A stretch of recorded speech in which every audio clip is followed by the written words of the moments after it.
There we go. It's less dumb. Apparently, auto start was not enabled for whatever weird reason. Huh. See.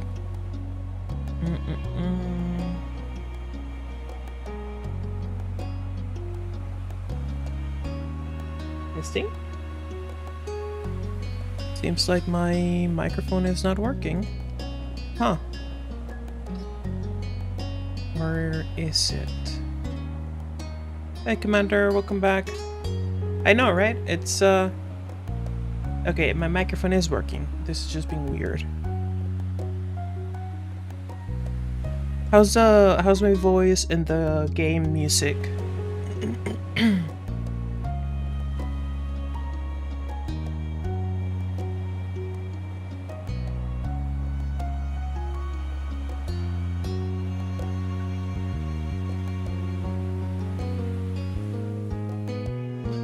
Yeah. Alright. So, this is one of my favorite visual novels, which isn't saying much considering I haven't played that many. The first one I ever played was either Girlfriend of Steel or Bible Black. I'm not quite sure which one, it's been a long time.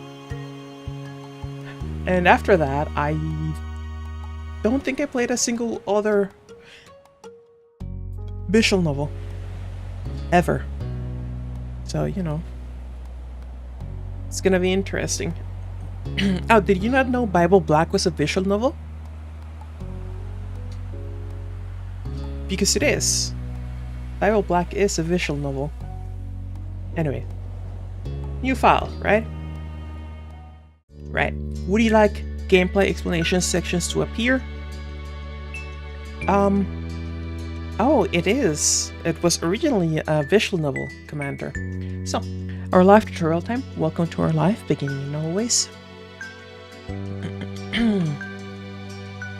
There are various ways you can customize and interact with the game. This tutorial is an overview of how certain features work.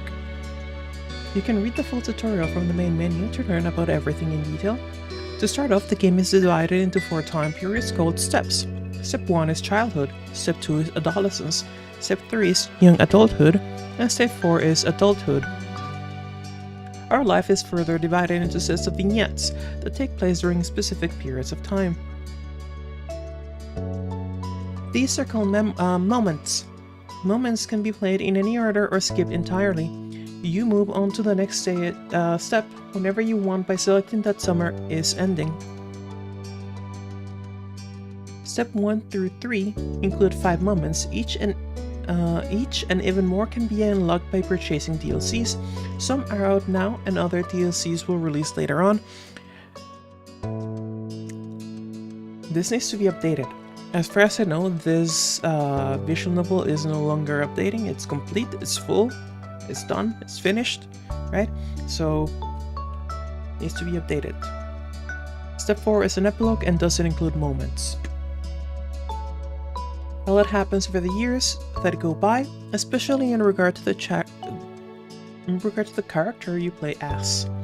You determine nearly everything about the main character: name, appearance, personality, pronouns, interests, skills, their relationship with major characters, and so on. You can decide to change the details as time goes on, with a few exceptions. Your last name, skin tone, and eye color can be altered on one's set. Much of the main character's basic traits are determined on a character creation screen. As the main character grows up, more options become available on the screen. As mentioned, one of the decisions you'll get to make for your character is selecting a name. You can type in any name you like, or you can pick a present name. Preset name.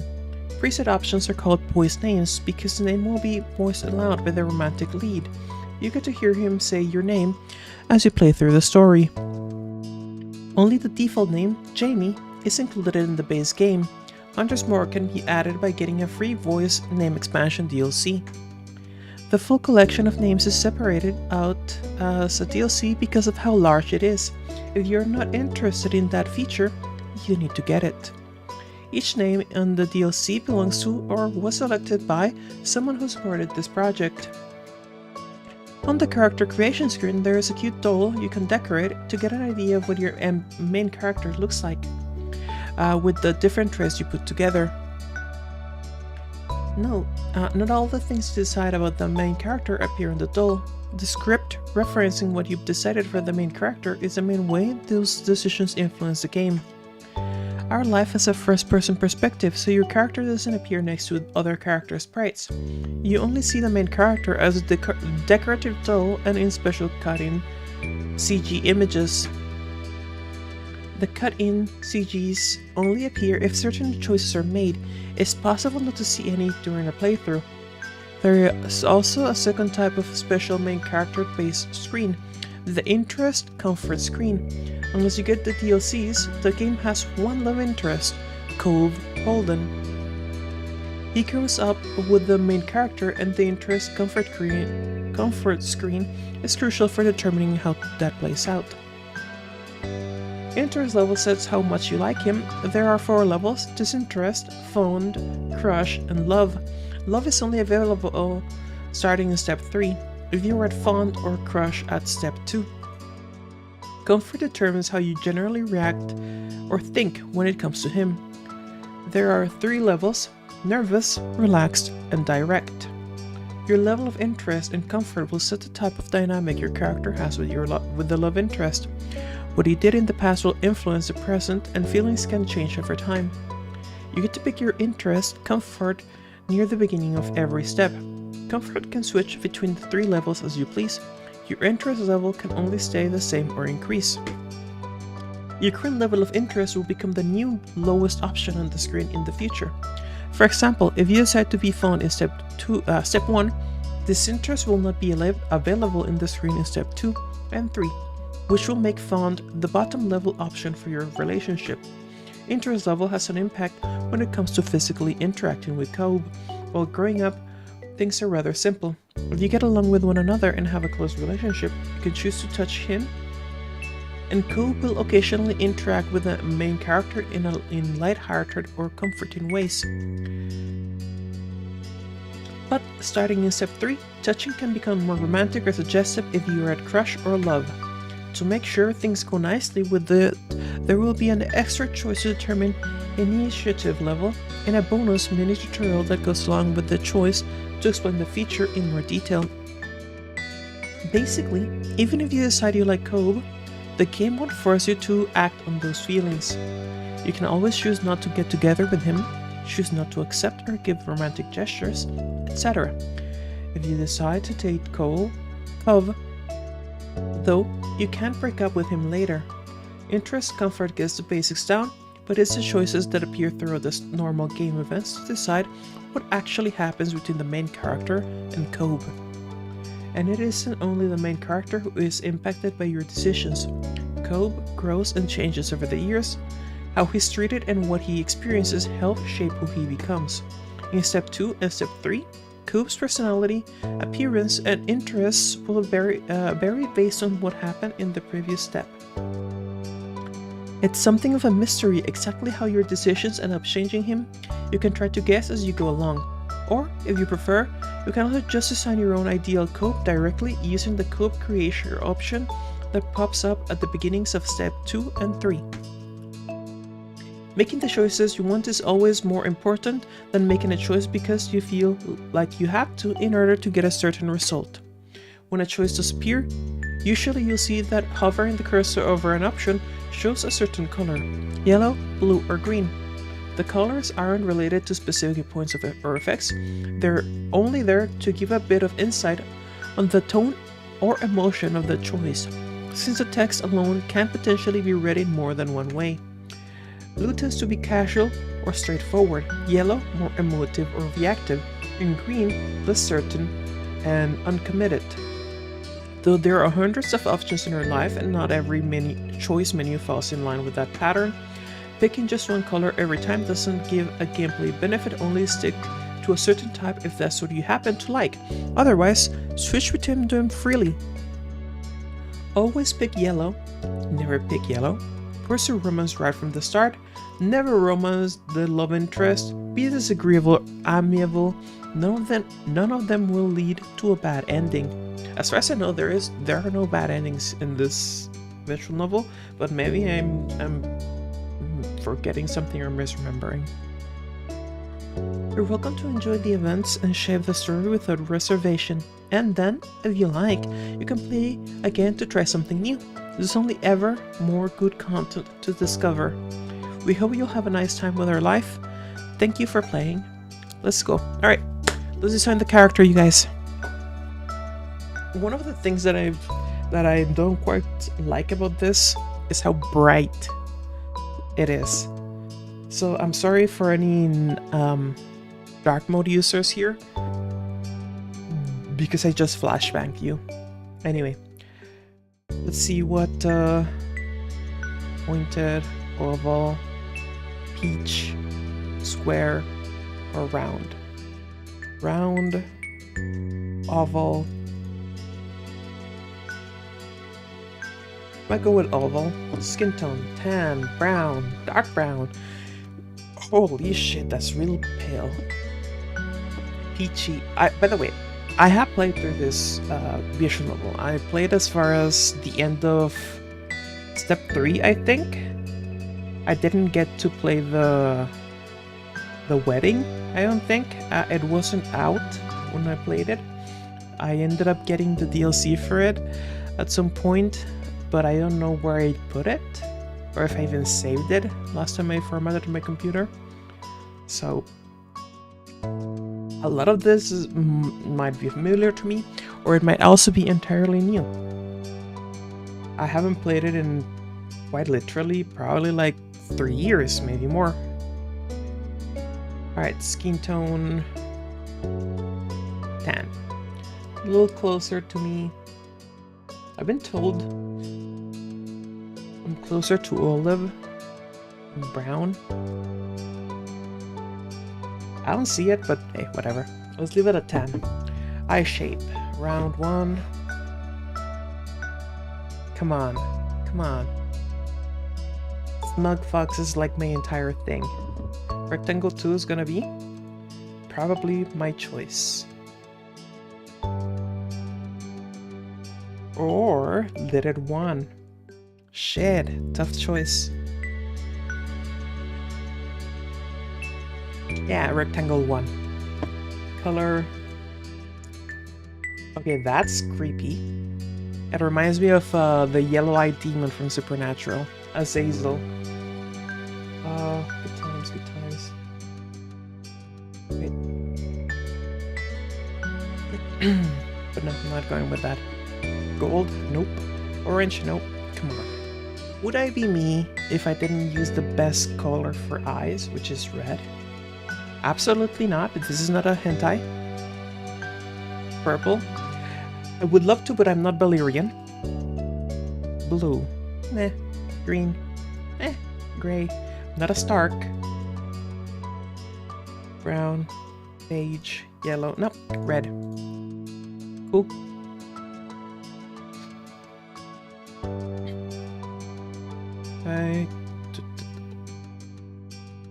We can be Sadako.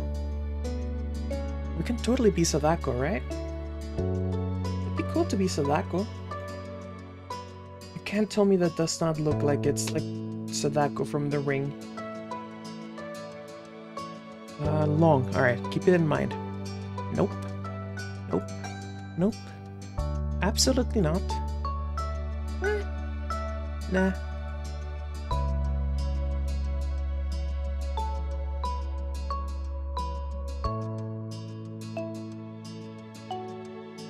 Ooh. Scrappier long.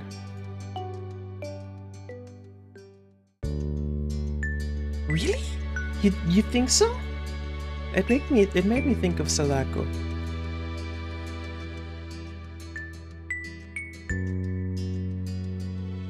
No. Nope. Nope.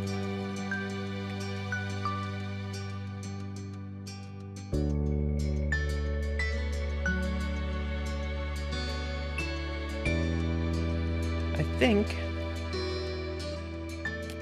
I think I'm gonna go with... Yeah. Yep. Okay. I'm gonna leave that because back. Choppy 2. Where is it? Oh.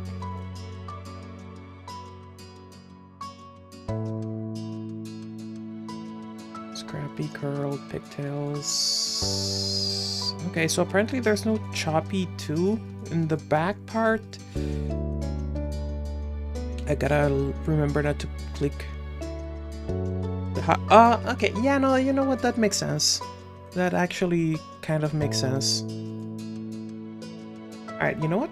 Pigtails? Come on. It's practically Tsundere. Hair color. Alright, let's comment on the hair colors. Black.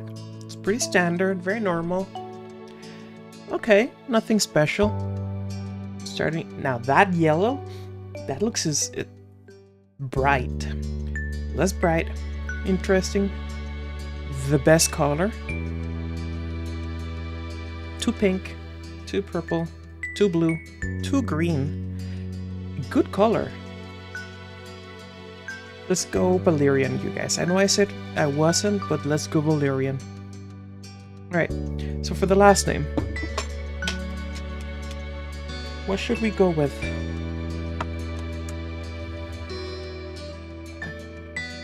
There. Why did I even bother asking myself? So boys' names, right? The white starts making to work on the ring though? What do you mean on the ring? So the default. These, and these, right? Obviously, let's see if Faris is here. I'm fucking with you, I already know, I already checked. Alright.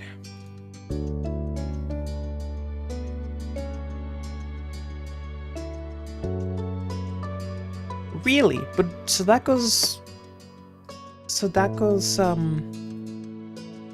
Hair was black, right? Or am I misremembering? I'm forgetting something? No glasses. No freckles.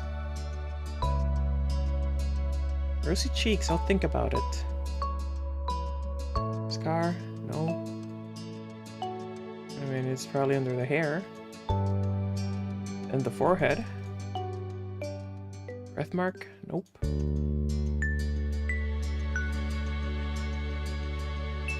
Good. I have a birthmark, but it's in my hip. So you didn't really get an option for a birthmark on your hip. Maybe, is there a... I know there's an NSFW DLC, but I'm pretty sure it's not relevant to have a birthmark on your hip. Fair enough. Fair enough, Commander. Rosy cheeks. I get rosy cheeks, but that's only when I'm having a flare. No. Clothing types. Watches. There we go.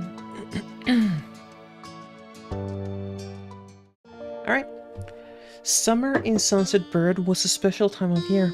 Your usually sleepy town began to bustle. It was a popular tourist destination, with people coming from all over to enjoy the beach, the weather, and the relaxation that came with both. Hey Tricky, visual novel time. I'm just having fun with voices.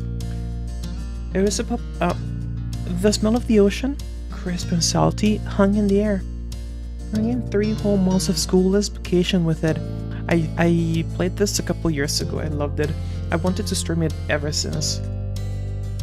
During the summer, your moms didn't like you to wander too far out of your neighborhood, so you knew the area pretty well. That included the people. Families came and went from Sunset Bird, but they mostly stayed and did what your mom called putting down roots. They built businesses, they got to know each other, and they definitely said hello to the nice young kids who waved when passing their stores. Going for a walk around town mostly meant that the familiar, friendly residents waved or asked how your family was, or most often just said hello. Okay.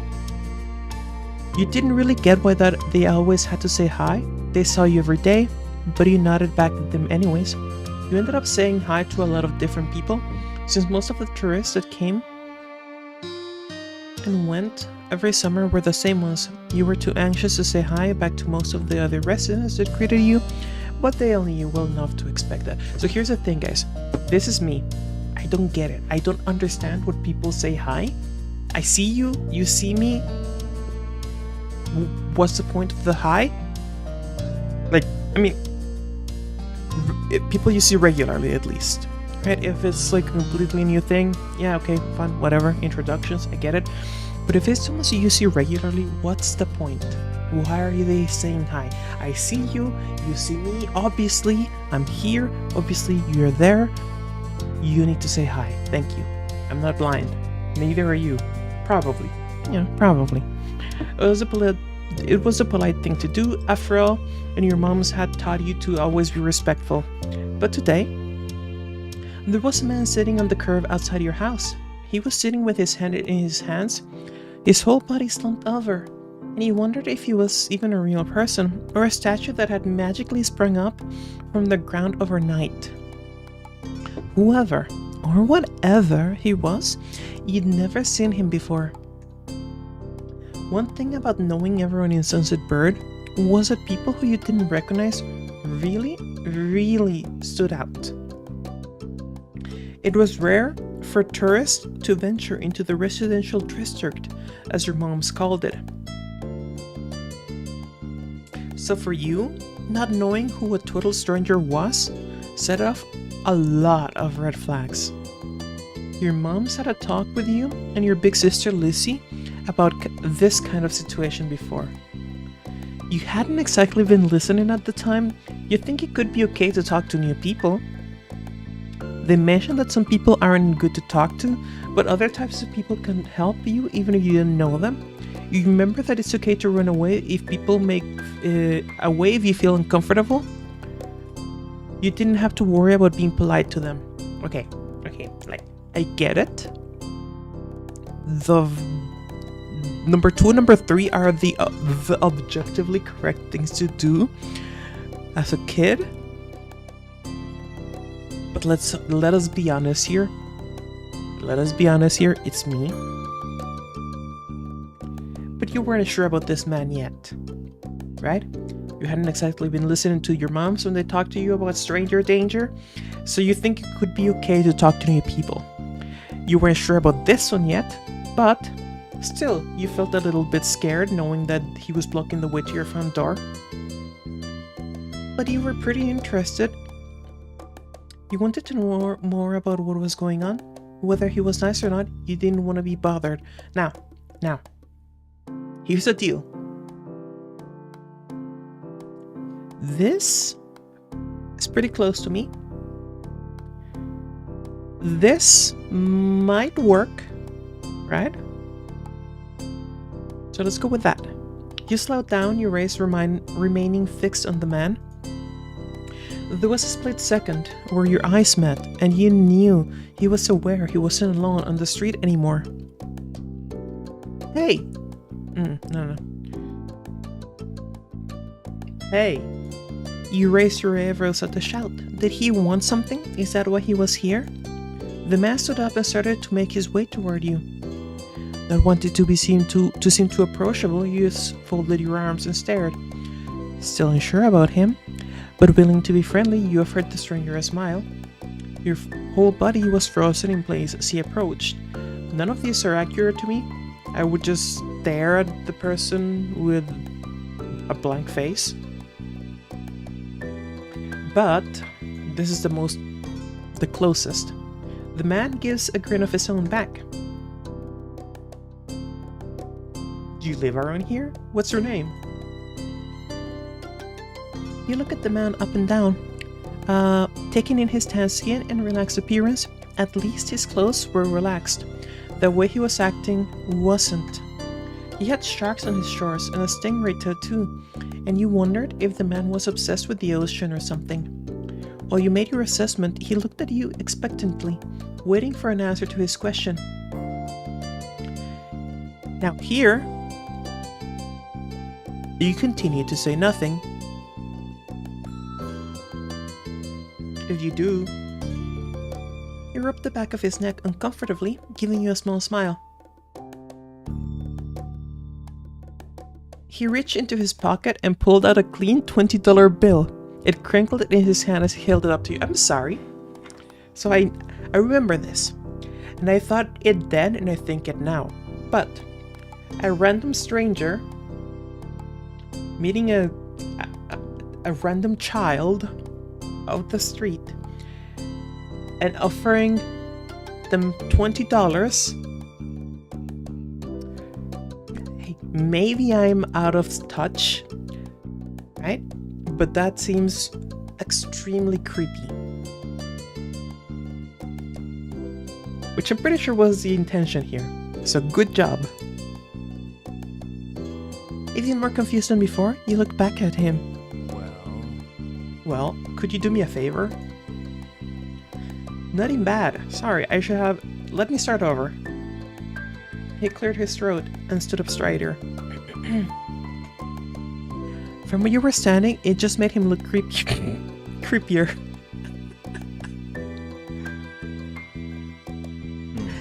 I have a son. His name is Cove, who's about your age. Cove?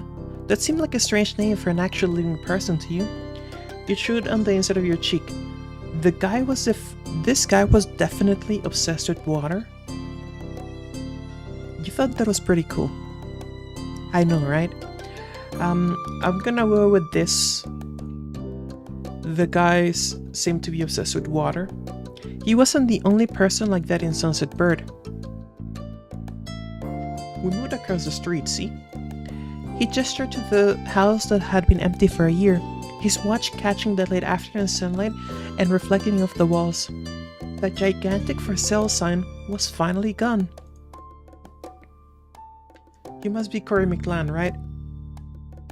I met your moms earlier and they told me you were 8, just like him, so... He shook the $20 bill to bring it back to your attention, a hopeful smile tilting his lips at the corners. To be fair, the water is nice. I miss swimming. Agree. I get it too. Can you try to be friends with the boy?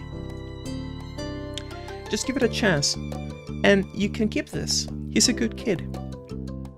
You like him. Do you mind? Do you mind? Did you hear the what he said? Oh. Oh wow, this is maxed out. But you gotta keep it a secret too. Oh. But you gotta keep it a secret too, okay? I wouldn't be friends to it wouldn't be friendly to say his dad sent you. For $20? I have issues with that. So, you eyed the man. You kind of felt sorry for Cove. Did other kids really get their parents to pay for friendships? Now. Look. I would not feel right taking $20 to be anyone's friend. It sets up a very weird precedent. Not only that, it also puts any future friendship, right, that might actually develop into question. Now, would a kid reason that out? Probably not. Let's go with you eyed the man. What could be so bad about this Cove? What could be so bad about this Cove kid that his dad would need to bribe strangers to be friends with him? Look at 8. $20 is basically $1 million for at least trying. I'll take it. Fair enough. What do you say? Want to make a deal? I'd take the money. Being fair. You carefully plucked the bill from his outstretched hand, grinning at the thoughts of what you could do with that much cash. All the things you could ever want. You could buy a ticket for the newest movies at the cinema. There was a cute stuffed animal you had seen in a store in town. It cost a few dollars to set up a library card. With this, you could pay for yourself instead of having your mom do it. You weren't even sure yet. The sky was the limit with that kind of amount. The man smiled at you, his eyes crinkling at the size as he did. Great. That's great. Trading cards, a pack or 3. Yeah, they're what? $5 each? It's been a while since I bought one. I'll bring him by tomorrow. I wanted him to meet and greet with the neighbors today, but 6 a pack? Holy shit, it's gotten expensive. Well, I don't know where he's gotten off to. He laughed when he said that, but with the way his face looked, you thought he actually wanted to cry. If you see him, can you tell him to come home? He's got a pink cast and glasses. You can't miss it. Okay. This definitely wasn't the normal way kids made friends. You knew that, but you were still going to help. The man smiled and reached out to pat you on the head, paused before doing so, then pulled his hand away and said, "Good, thank you. Don't touch me." Your moms are already checking around for me. Such a thoughtful group you are. Now I better go look too. Can't put everyone else to work while I keep sitting here. I thought he might come back, and that's not what's important. I have to go. Thanks again, Corey. So much. He jogged off down the street without another word. He decided to check the hills behind your house.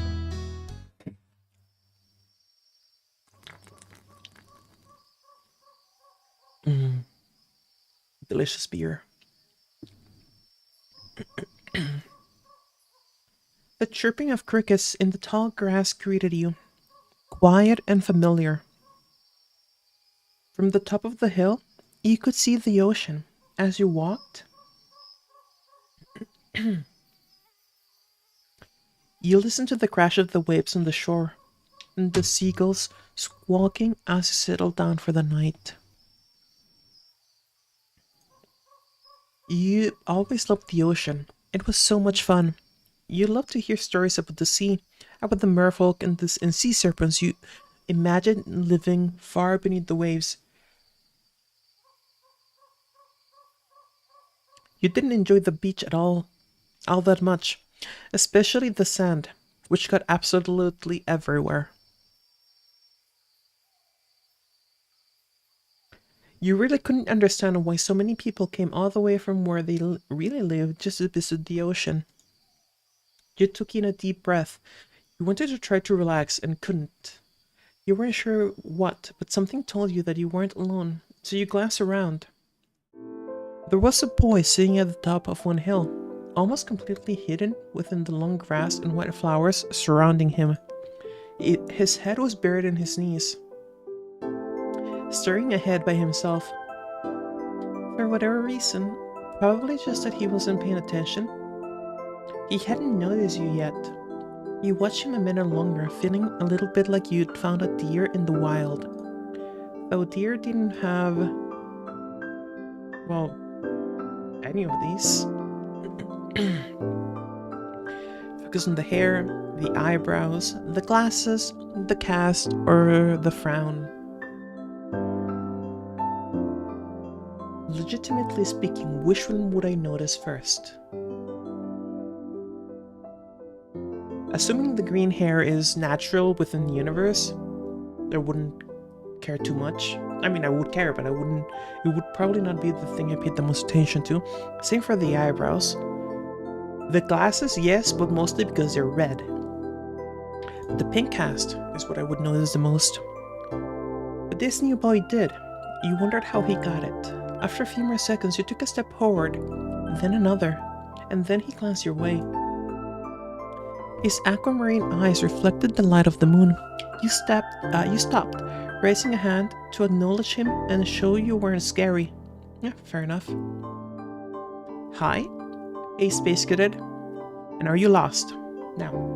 I would not say are you lost. I would probably not say hi. Hey, space cadet is not something I would exactly say, but it's the closest, which would be something like sup bitch. But you know, not as an 80-year-old. Just sup then. With a start, he jumped to his feet, his hands balling into fists at his sides. He didn't say anything, just stared at you in a strange way. He'd been crying. There were traces of tears on his cheeks and his knees, soaking the hem of his shorts, and his eyes were still shining with a few more. You'd obviously caught him off guard. His pink cast seemed to glow in the twilight, though when he caught you staring at it, he hid his arm behind his back. Something the man earlier had said stuck out to you. Hope? Ah! Eyes wide, he studied you. How do you know that? You touched the money in your pocket, thinning it crinkled beneath your fingertips. I would not say I met your dad. I would not say lucky guess. I would say I'm all-knowing. That's a lie. Tell the truth. Okay, your dad told me who you were. Oh. So, is this your hill? He gestured with his uninjured arm to the patch of grass surrounding you, his face falling at the prospect. I can live if it is. Yep. You can't own a hill, and you shook your head.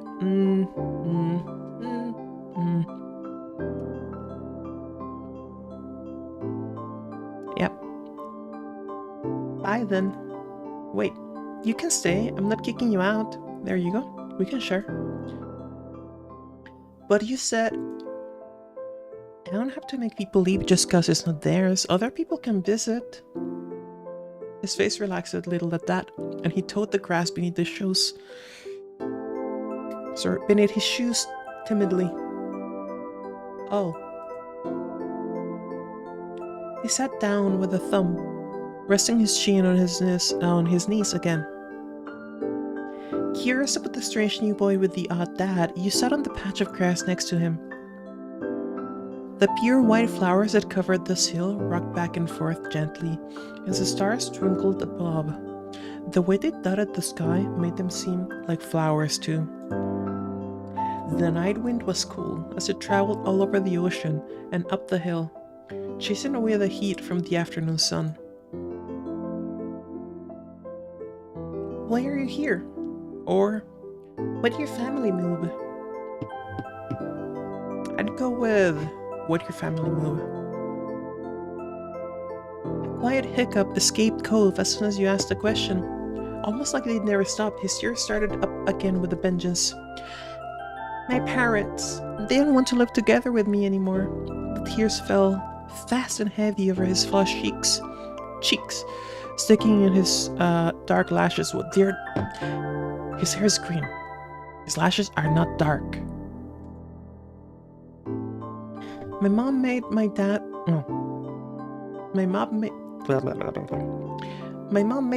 leave and he took me with him. And now we have a house here and I want to go home. The outburst took you off guard. By the time he was done wailing, Cove's chest was heaving with exhaustion. He sniffled and removed his glasses, wiping at his eyes with the back of his hand before he put them back on again.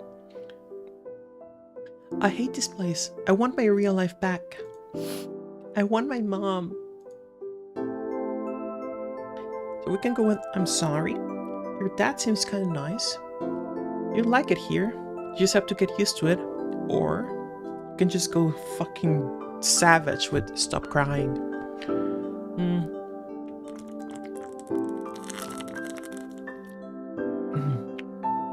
Fucking delicious beer.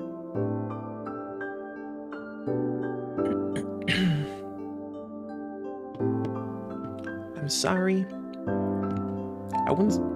I would possibly say I'm sorry. It's an expression of sympathy. Your dad seems kinda nice. I would probably say that as well. Like it here, you just have to get used to it.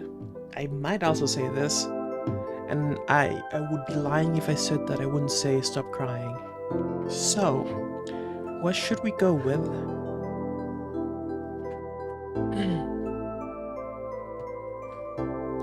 Let's go. Yeah, let's go with this. Let's see where this goes. He stuffed his hands underneath his glasses and pressed his fingers against his eyelids. Cope wound himself up again for another long crying fit. You were tired of seeing him crying so much already. You should learn to toughen up. Babies cried. Holy shit, kid. Alright. But from way off in the distance, you heard your parents. What voice should we give mommy? Yes, I heard it. So, I'm sorry. I'm sorry. I have to. No, I can't. Hori... Cove? No, wait. Cove. There we go. A little raspier. Or vocal fry. Kids, where did you go? Cobe looked at you, tears still clinging to his cheeks. Don't tell them we're here. I don't want to go back to that house. I want to go home. You can handle it. You have to go. Don't worry so much. Sorry I have to. It'll be okay. Oh. Realistically, the shit stirrer in me would just shut up and see how much chaos I could cause by not saying anything. Right? Right. However, that's not an option. You can handle it. And even if you can't, it's your dad, right? Yeah, he is. Dusting the grass off your pants, you stood up. So you didn't come here by yourself, or with a stranger. He's gonna take care of you no matter what. Slowly, Cobe stood up with you, still looking a little reluctant. His dad's voice rang out again. Cobe, can you hear me? That sounded a little more like a grandpa than anything.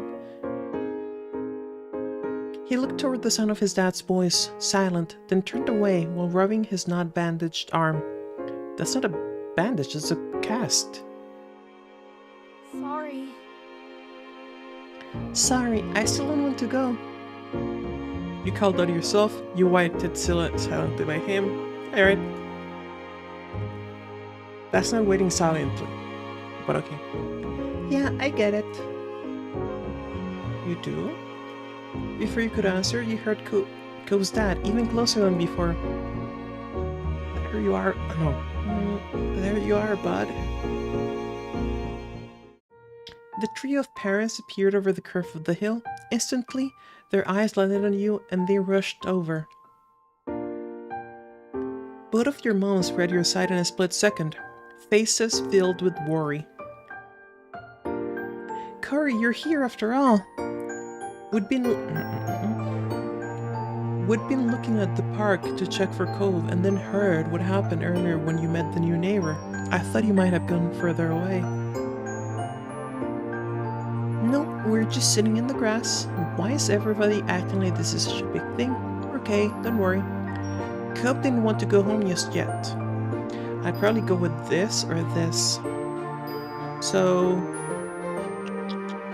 where's my coin? I'll do a coin flip. It's not a coin, but it's a 12. Why are you acting like this is such a big thing? We didn't know where you were. We were worried. Yes, and thank God you're both fine. Were you two having fun out here? You looked at Cove. You looked at a Cove who was wiggling against his dad's tight hug and pushing at his arms. You shrugged. Yes, I like him. and it's good. I think I'm gonna marry him. Look. I wouldn't say, he's good. I think I'm gonna marry him. However, it's the best choice here. I've got some real sass, real energy right there. You nodded, smiling slightly. Oh, that's wonderful. Finally, letting go of his scowling son, Cope's dad turned to the three of you. That's a relief. Thank you very much for finding him. I really don't know this neighborhood. Alright, one more time. Thank you very much for finding him. I really don't know this neighborhood. God, I wish we had that kind of confidence. I know, right? Good thing Curry knows this whole area so well. Absolutely. Getting home now. We shall be getting home now. It's been a long day for us all. Say goodbye, Cove. Bye. The two of them walked off into the darkness, heading towards the neighborhood. You watched Cove's bright pink cast until it disappeared. Tell you what, we'll have a proper play date tomorrow, okay? Your new friend's dad wanted to bring him by to see you and Lizzie. How does that sound? Sure. Can I show him my stuff? It sounds like words. You nodded, ducking your head down. Come on. Both of your moms laughed, the sounds overlapping into a warm, familiar chorus.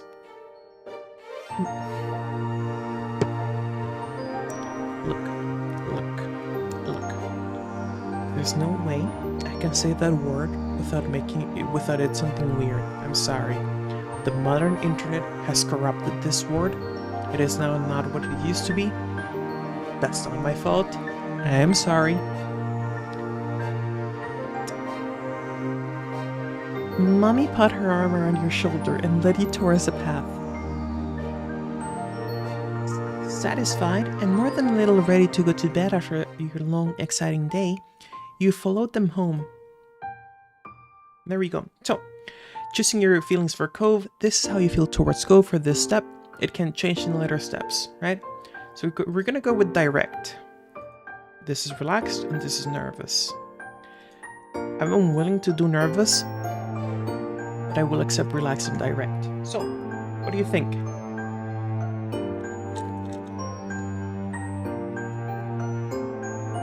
Delicious beer.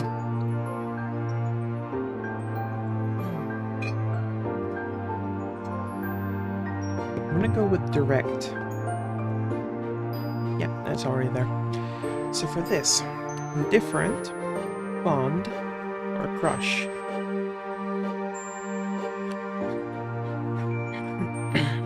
I won't go with indifferent.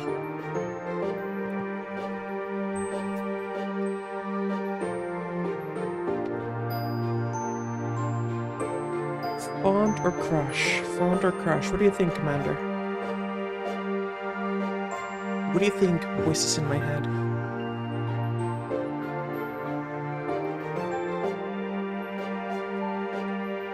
So, the other versions of me, right? The voices in my head say fond, and then we step it up to crush in the next step.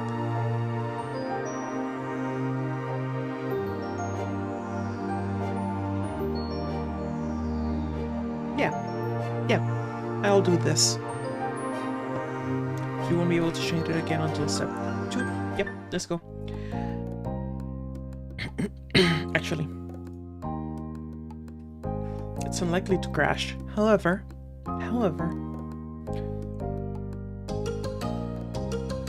at the breakfast table the next morning, you finish your food faster than usual.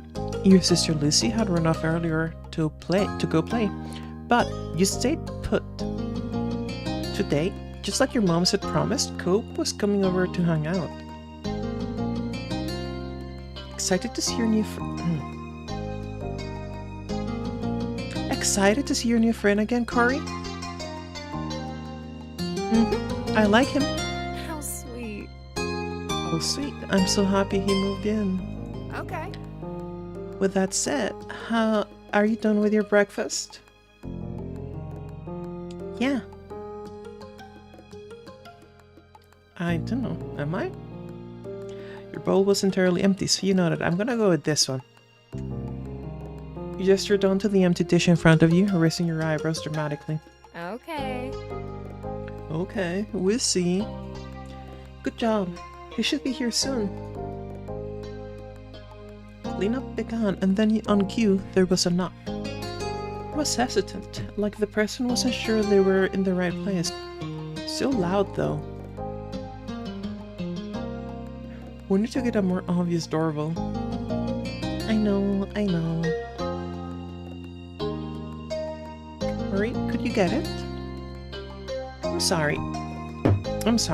Are we in this weird alternate universe where we let children open the door without knowing for sure who is on the other side?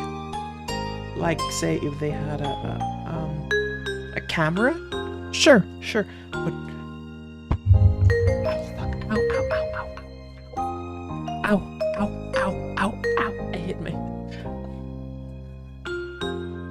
I hit my hand on the edge of the desk. Welcome to Canada, for real?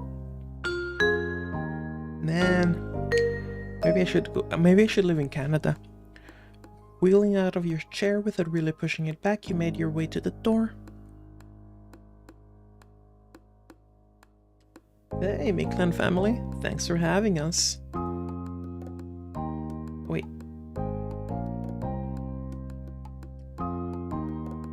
Mr. Holden, as your moms had called him, and his son were here. Cope looked different in the bright lighting of your living room. And when he wasn't crying. But his dad standing in front of him, Mom and Mommy behind you, and Cope looked at each other. Fuck, that word. Yeah, and as long as you can deal with minus 30 degrees centigrade weather, I mean, I've never been in minus 30 weather. Worst I've seen is minus 5, I think. So we'd have to see. You and Cobe looked at each other. Pleased to see your new friend again. You smiled at Cobe. He smiled back with some hesitation. You twisted the threaded bracelet on your wrist. You twisted the crystal bead bracelet on your wrist. You twisted the flower bead bracelet on your wrist. You twisted the shell bracelet on your wrist. Wow. Tons of options, huh?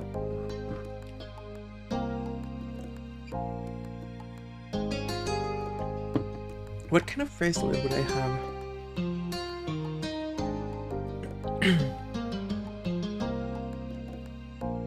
Probably the threaded kind. However, I'm gonna be pandering to Cope. Shell bracelet.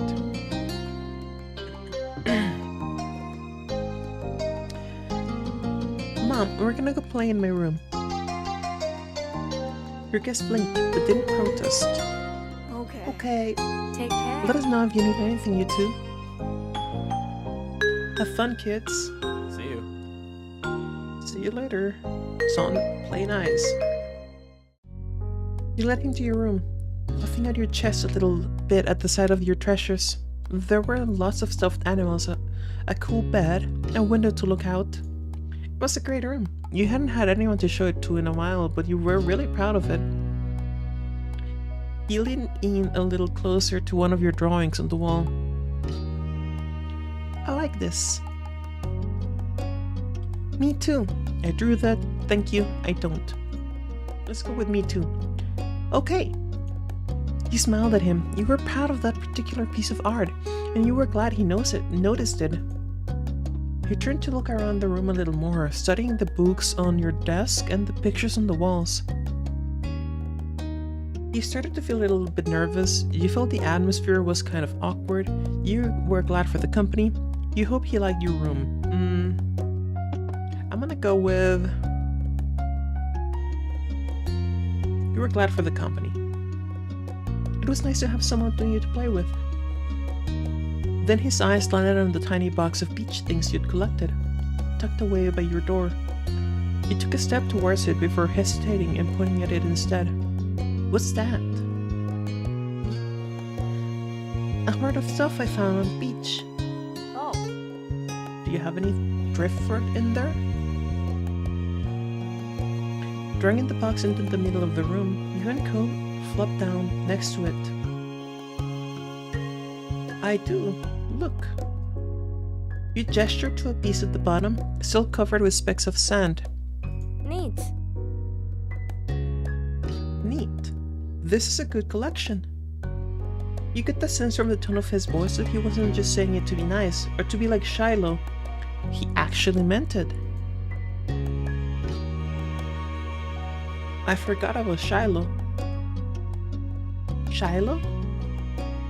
He's friends with my older sister, and he's supposed to hang out here this afternoon. Do I have to see him? You don't have to do anything, but he's going to be here. Anyway, I found this gigantic shell here, stuck to an even bigger rock. You pulled out a seashell after seashell, explaining where you'd gotten each one and holding them up against the light. There were big ones, small ones, pink, purple, and orange. Most of them you'd washed off in the sink, in the bathroom sink, where you brought them home, when you brought them home, cleaning off the sand. Over the past few years, you'd even learned some of their scientific names. The collection was so huge and varied that you had lots of funny stories to tell for all of them.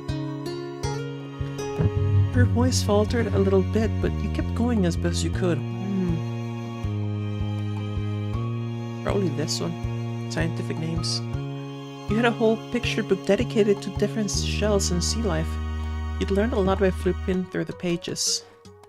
Apparently fascinated, either with the stories or with the shells themselves, Cope listened with what looked like the full force of his attention.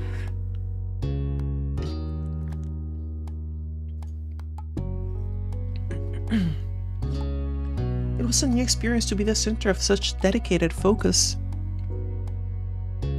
But Cope hadn't been mean to you, so you didn't mind. You smiled at him every now and then while showing him your collection. Kids, come down to the living room. You could tell the idea was making him unhappy, but Mommy wasn't giving you much of a chance to hang around. Cope hadn't been like this meeting you. You guessed it was because he thinks you found each other by accident, not that a parent made it happen. Mr. Holding must be right that telling Cope his dad was part of that would be a bad idea. Before you knew it, you'd both been escorted downstairs and deposited in the living room, ready for Shiloh's visit. The two of you sat side by side on the floor of your home's entryway. That's a weird way to pronounce that.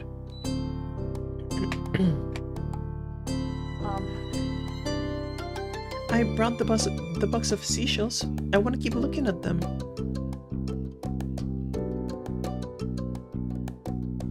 Okay, but be careful. Stop that. I will. You weren't sure if you could trust someone else with your treasures yet, so you stayed next to him while he opened the lid and peered inside. Cope reached in and pulled out a big orange shell. Oh. Like he hadn't spoken aloud yet, he turned to you and held it up, his eyes shining. I think this one is the best of them.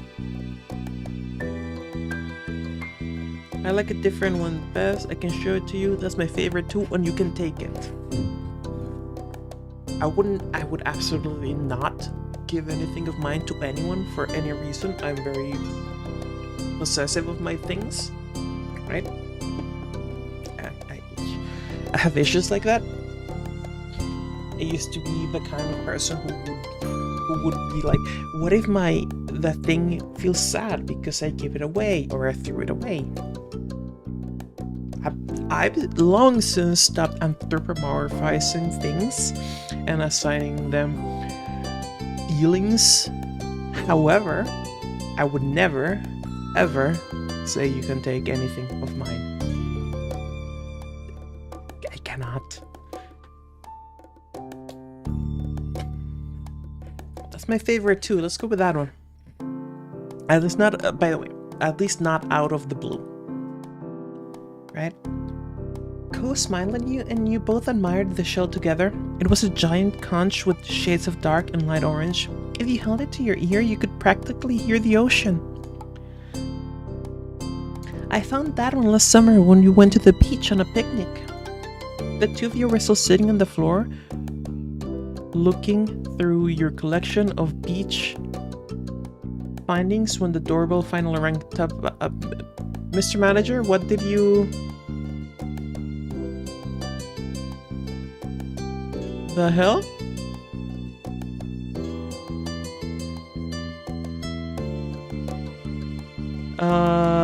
Let's see. Where? Apparently you successfully deleted your message, Mr. Manager, so I can't see what you said. I'm very sad about that.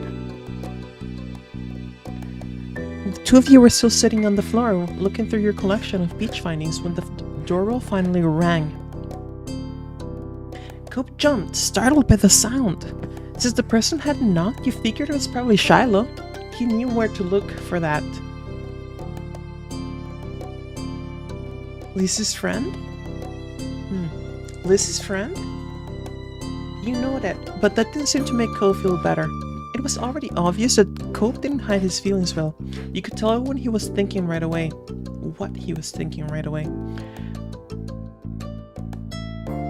This isn't a good idea. It's just Shiloh, and where would you even go? He's at our only door, and if you go upstairs, we'll find you. Cope glanced around the room, his eyes wide, and finally paused with his gaze locked onto the back of the house. I can go out the window. He was already walking towards it. Scrambling to think of something to say, you stepped forward, then paused. Do you want to break your other arm? Shiloh is the least scary person alive. Cheer up. Shiloh's gonna like you. Please don't get hurt. I'll come with you. Good idea. Let's go. Hurry. They'll see where we're going. He glanced back at you, then nodded. Hey. Being the voice of bad decisions. That's my deal. The two of you made your way to the windows together.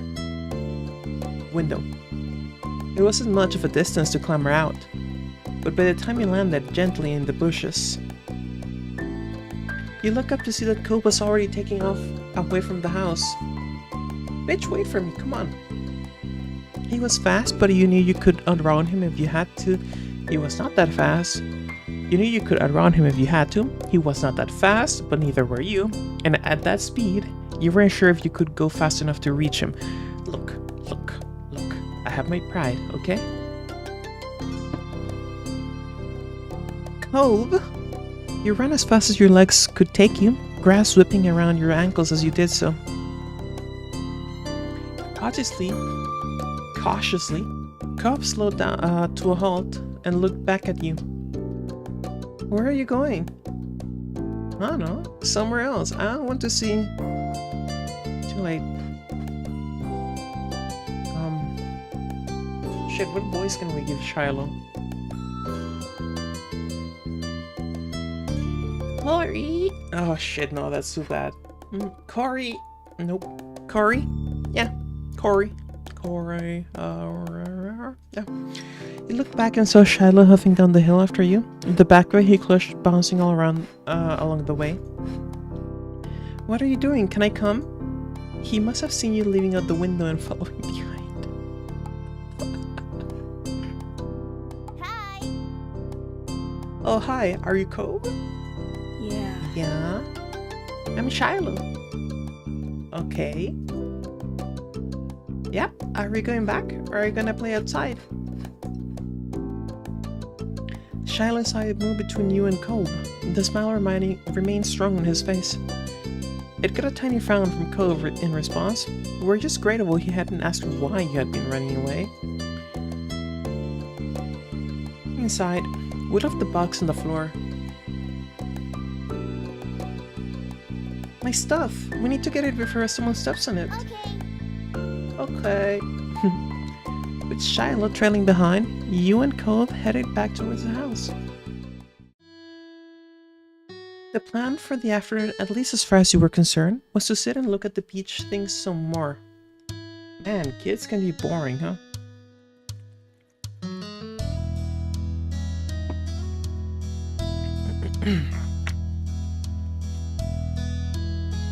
You weren't really in the mood to do much of anything else, especially if Cove was having fun.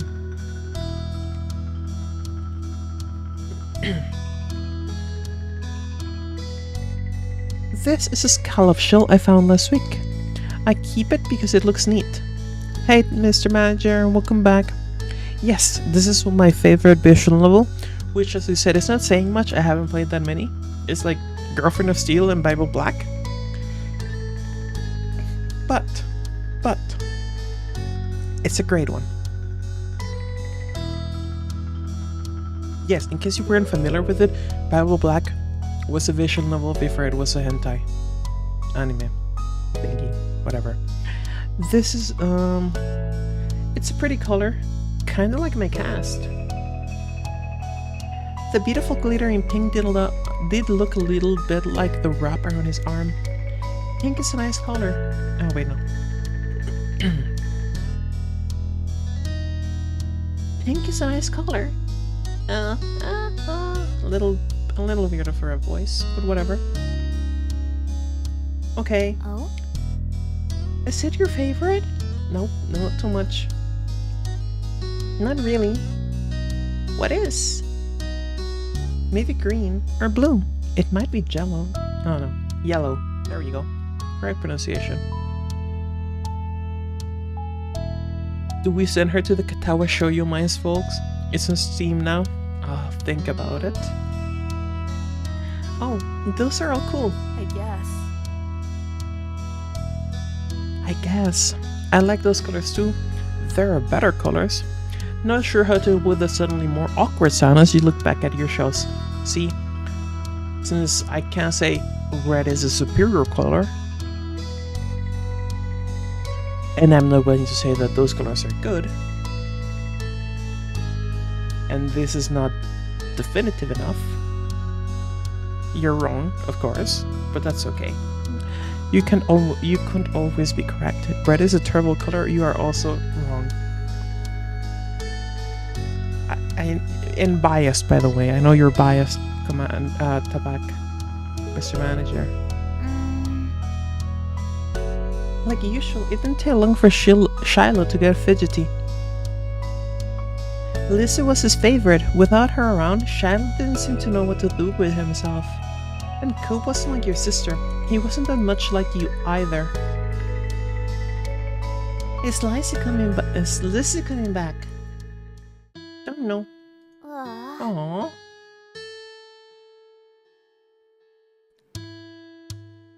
Where'd she go? I think she's at the beach. Probably. Is she playing at her park? Cope's eyes lit up at the mention of the park, and he looked towards you. There's a park? Yep, but it's old. Can you show me? I want to go. He started getting up before you had even answered, and Shiloh jumped up beside him in excitement. Really? You do? Too. Right, Curry, the park is fun? No, wait, no, that's Shiloh. Give him a more whiny voice. Really? No. Really? No. Really? You do too, right, Curry? The park is fun. I don't like Shiloh. I remember that much. Red is a color made up by the build company to sell more beetle shells. No. That is incorrect. Red is the best color, period. It's a real color. Look at me. Look at my hair. Look at my feathers. Well, not my feathers. My headdress's feathers. Like blue wasn't made up by the church to get more money? Huh. Hey, look at this is not purple, okay? I love it. The park is pretty great. No is too flat, but I'll go with it. Oh. Cause I sound like Shiloh. I still want to go see. You do? Yeah. I should probably switch the voices for Cove and my character. Like a puppy watching a ping pong match, Shiloh looked back and forth between you and Cove. So, are we going to find Lizzie? I don't know. I never really wanted to see her. I just wanted to check the park out. Adrift without any direction, Shiloh finally turned to you. I thought you just had a bad hair day. No, Mr. Manager, my hair is red. I should probably have told you as much. Okay. He perked up. Both boys wanted to go. It was only fair. Yeah, democracy. After getting permission from your moms, the three of you were ready to head out. It was a short walk to the park. Lizzie had convinced your moms that it was so short she should always be allowed to walk there by herself. So fucking weird. Just being able to go to a park without adult supervision. What is this? Utopia?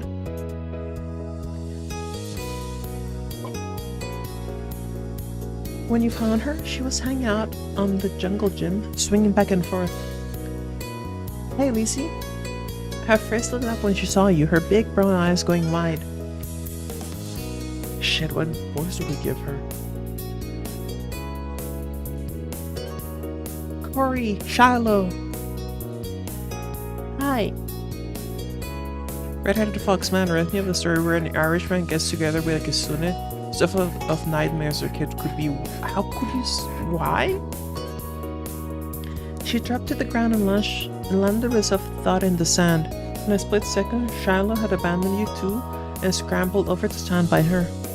You were used to being left out when it was just the three of you, but now Cope was here. You wondered if you would leave too. Oh, issues already, huh? Who's that? It's Code, he's new. Hi. I remember. Hi, Code. Welcome to my park.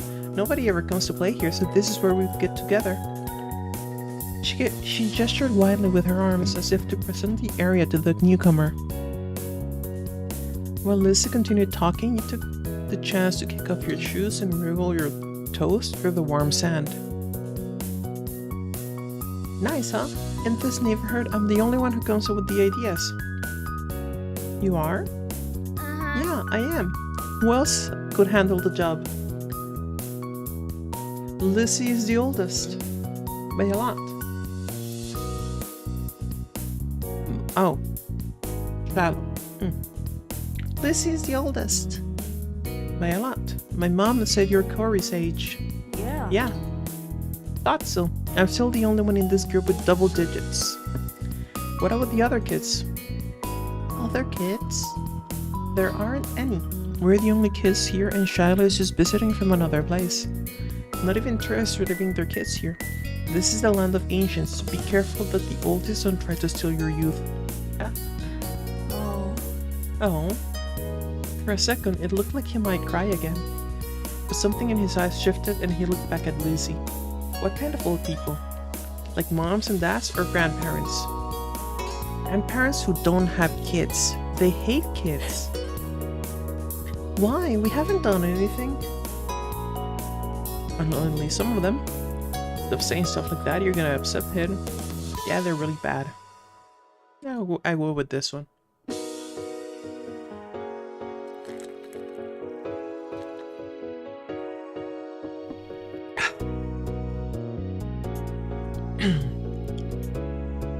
You interjected quickly, hoping Lizzie wouldn't take things too far. Cove sniffled, his forehead creasing with worry. Lizzie was staring Cove down, but Cove wasn't even looking at her anymore. He didn't seem to care that she was there. He went into his own head. Shiloh was the next one to speak, completely unaware of the situation. I met Lizzie and Cory in school. You'll see tons of kids there once summer is over. Anne went to go to new school. I want summer to end. Shiloh looked down into the dirt. He hasn't had much luck striking up conversations with Cobb. I like summer vacation a lot too. All the building tension in the air suddenly vanished when Lizzie laughed. At Shiloh's discomfort, at how weird she thought Cobb was, at something else entirely you didn't really know, but she laughed, face scrunching up. Okay. Welcome to Sunset Beard Cove. Take a seat, put up your feet, and get used to it. He offered him a small smile, and that at least looked to reassure him some. For the rest of the summer, Cobb was always there. You saw him more than Shiloh, and on some days, when she was in a bad mood or busy, you even saw him more than Lizzie. He became a staple in your everyday life, the way sun and lunch and the beach were. During your first summer together, you really liked Cobb. He was a fun person to play with, and he seemed to like playing with you too. Of course, that was only the start of things. Alright.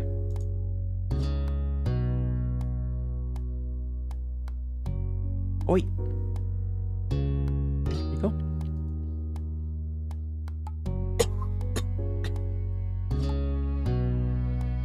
Beer. How many beers do I have left? Enough. I have enough beers left.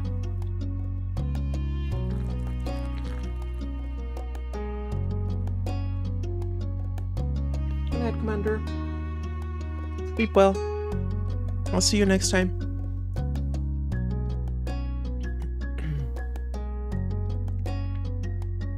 Alright. Shopping, grown up, long day, sandcastle, fireflies, library, ghost, barbecue, runaway, or sleep over.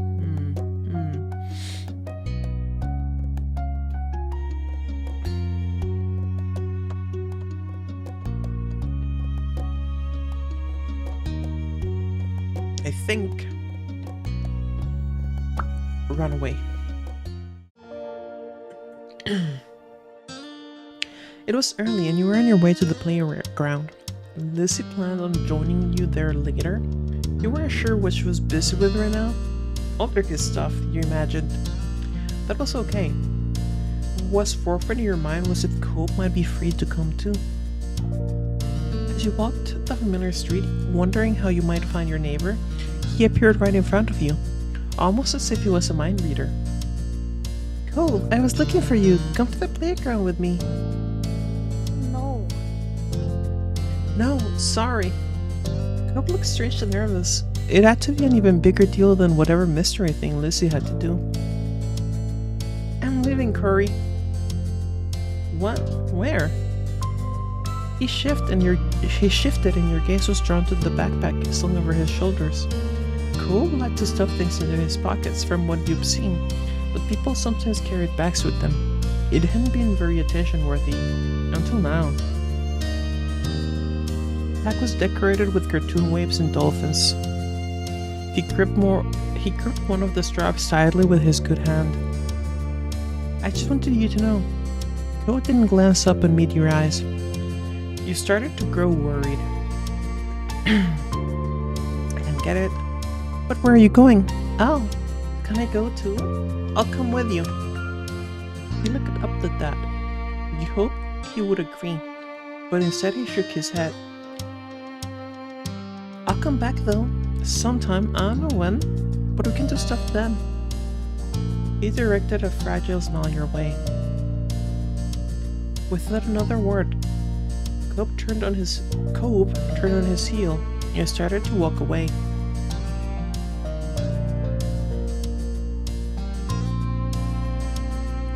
Bye, see you when you're done. Wait. You couldn't say anything else to him. I'll go with wait. He kept going. His focus wasn't on you anymore. What was that about? You watched as his bag grew smaller and smaller. Then you realized that you were still standing in the middle of the sidewalk.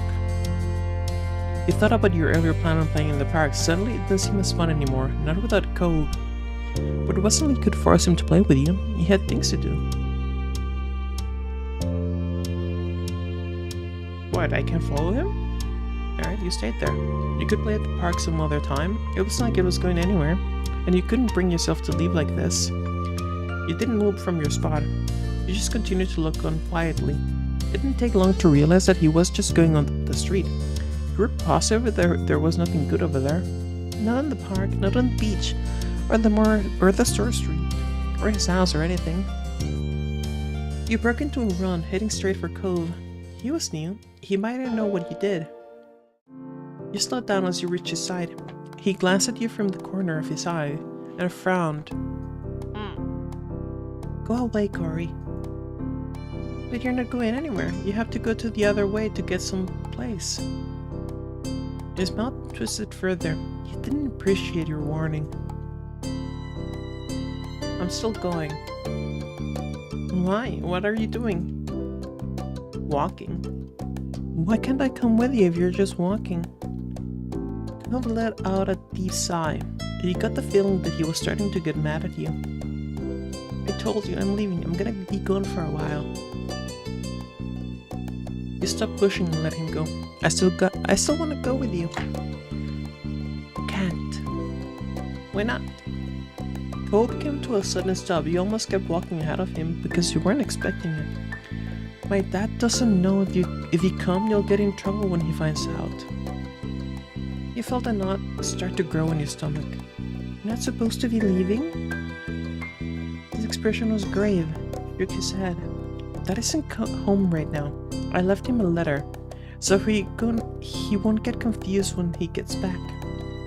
But you can tell anybody about this, okay? You can't pretend you never saw me. Okay, bye. I won't tell anyone that you're going. I still want to go. I don't care if I get in trouble. Don't do it all by yourself. Cove's hard expression wavered. You could tell that he hadn't expected you to say that. Really? Really? You don't think it's a bad idea or something? Nope. It's like we're going on an adventure. Not a big deal. We're gonna have fun. I know, but if you're doing it anyway, I should too. It might be a bad idea, but hold my beer. Look. We're gonna turn Cove into... we're going to be Cove's ride or die, okay?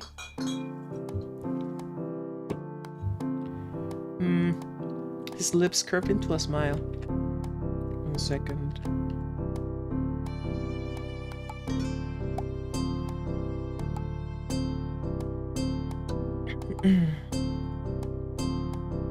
Okay, you can come.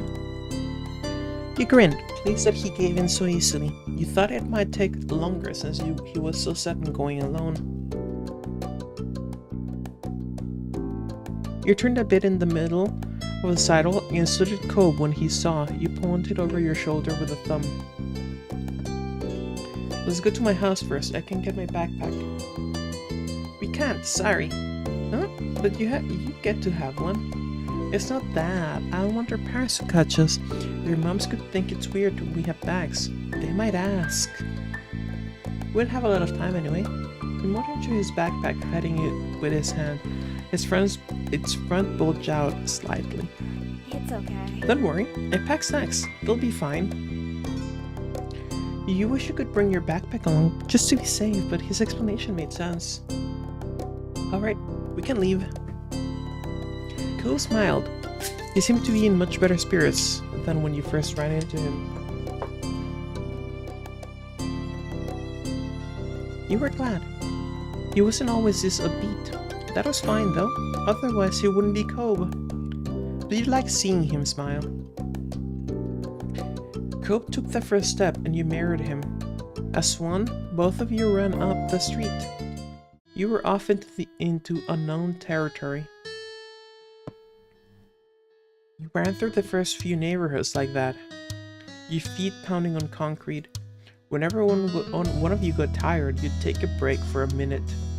The moment there was a sound, you'd be off again, in case someone you knew might realize what you were up to. Because of how cautious you were, The two of you didn't run into anyone, not even other kids enjoying their summer. It was like you had suddenly become criminals, always worried if someone was on your tail. As tense as it was, you were still glad when you got the opportunity to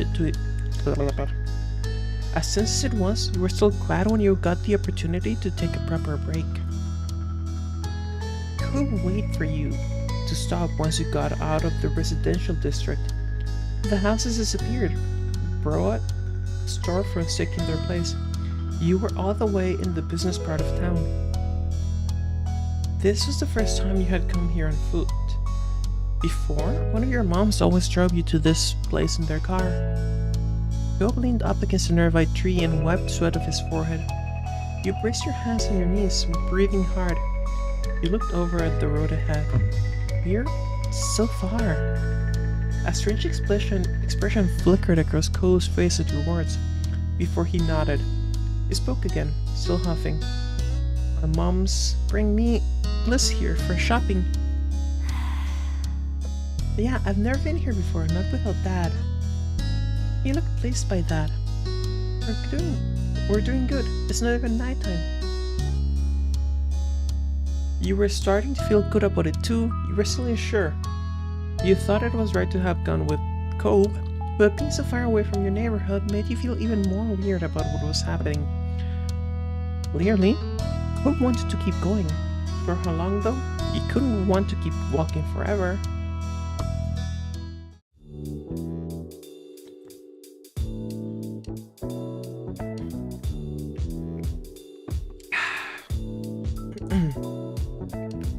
Coop slid his backpack off and unzipped it.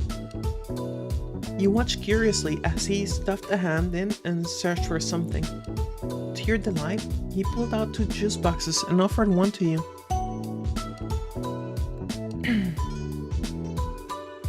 Here. Thanks, all that running made me thirsty. The two of you took a moment to unwrap the straws and poke them into the special circle part of the box. The juice was warm, but still good. You sighed, contentedly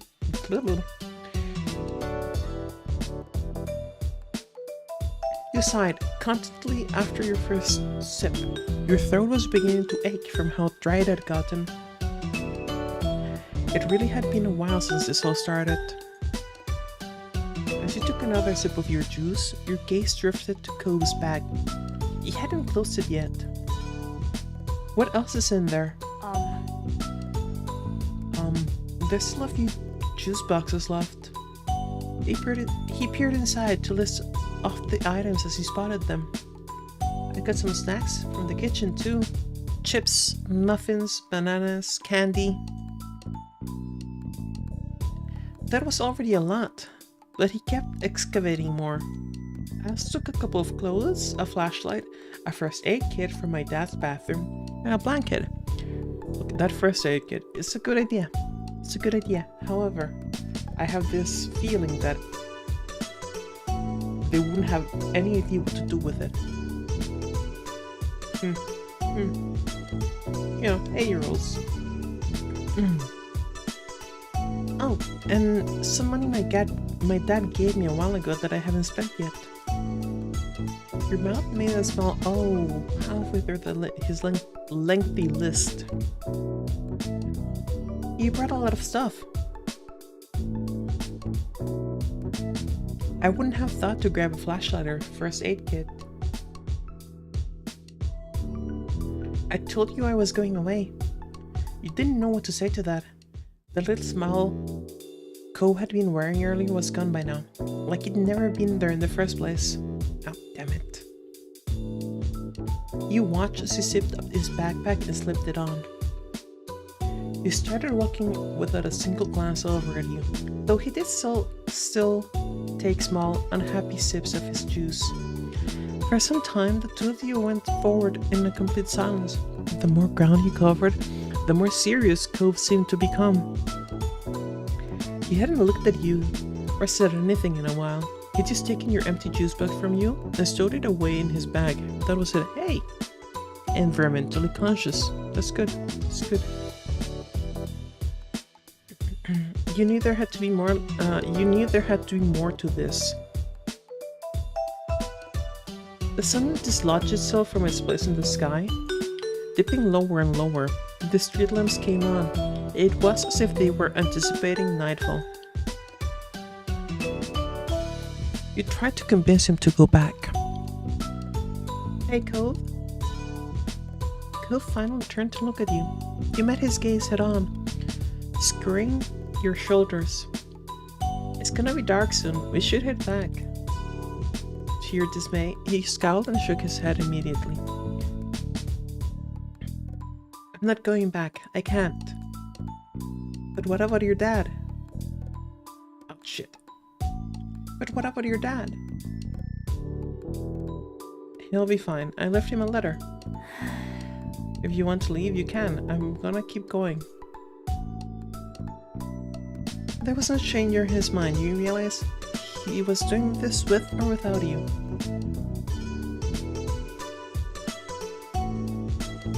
You gave in and kept walking with him. You turned back on your own. Let's go with this. You wanted to go home, but not without Cove. Leaving him all alone would be much worse. Okay. I'm coming with you.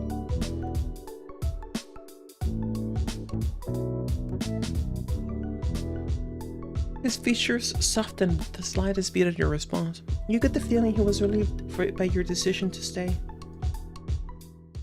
The two of you continued to trudge past the storefronts. Silence fell over you again. You had no idea how to break it, or if you even wanted to. People said this was a really tiny town, but to you it felt absolutely gigantic.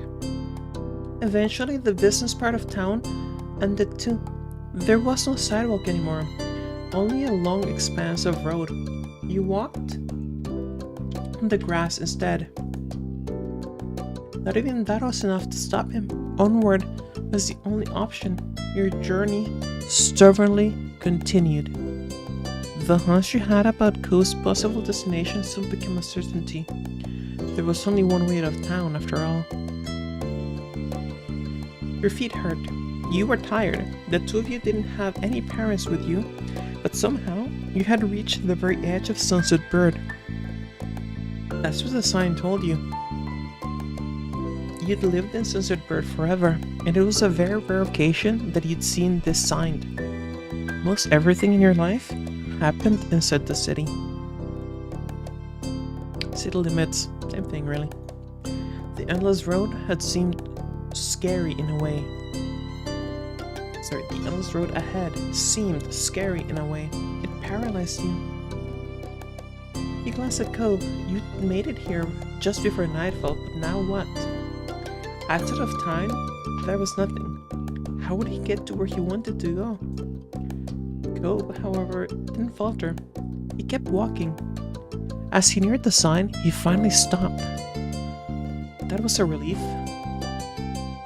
He took off his backpack and sat down, crossing his legs beneath him.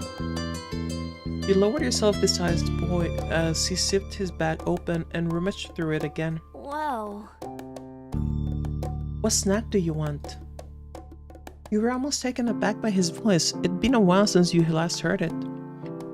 Pursing your lips, you recalled the snack that he'd listed off earlier.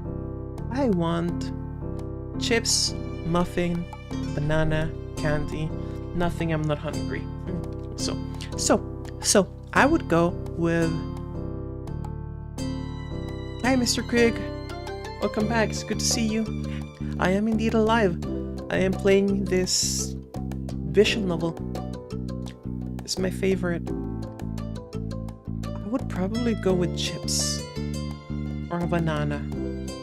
Chips. He pulled out a packet of chips for you and a muffin for him. After passing you your food, he took a big bite out of the top of his muffin. He peered over at your friend. He stared at the path ahead with a sullen expression. You turned away. How have you been, Mr. Krieg? Doing well? I hope you are. The sun had set some time ago. The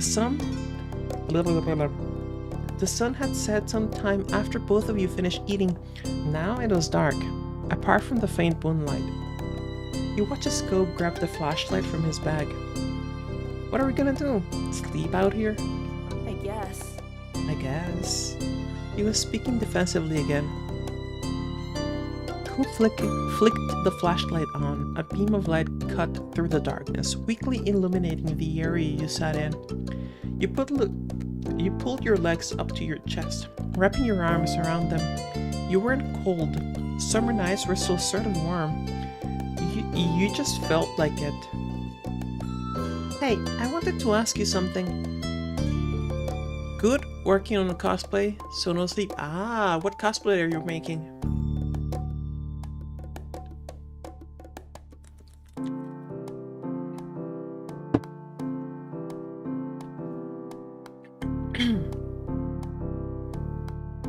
Cove's focus didn't waver from the road, but he nodded.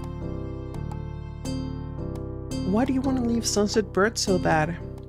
At first, Cope was quiet. You started to think he wouldn't say anything. Then he spoke. Mom called today to check up on me and stuff. She asked what Sunset Bird was like and how I was doing. It was okay. But when I asked if she'll come here, Mom says she couldn't. I can't go back either, not right now. She has to move to somewhere else first. Cope glared at the ground. His voice cracked as he continued. I can't even see her anymore. Alright, mid. That's a mid acting. Holdiver 2 armor. Nice, holy shit. Have you posted pictures of it on the Discord? He used his uncasted arm to rub both of his eyes. I'm gonna go by myself. I don't need anyone to take me.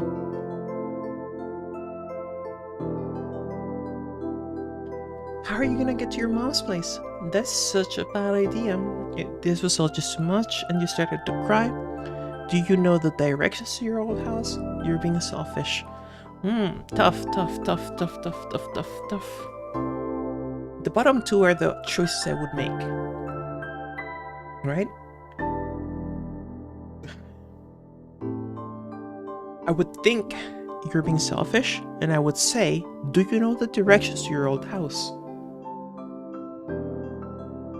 He just wanted to see his mom.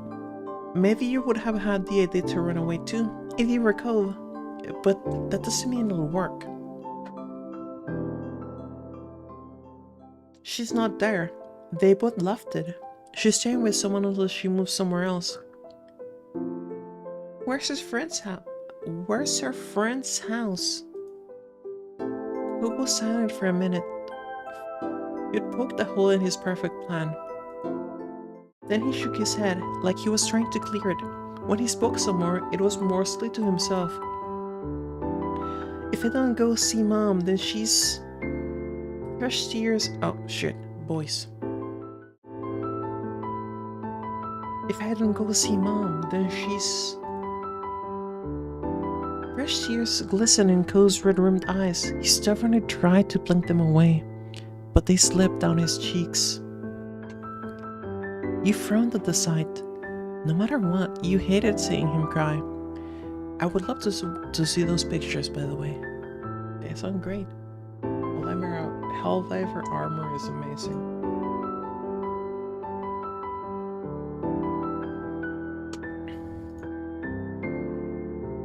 Then she what? Mom doesn't call that much, and I haven't seen her in so long. Cope hiccuped, wiping his face with the back of his arm. His glasses got shoved upwards. His glasses got shoved up awkwardly as a result. If I don't go, she'll be gone. She'll forget about me. That is...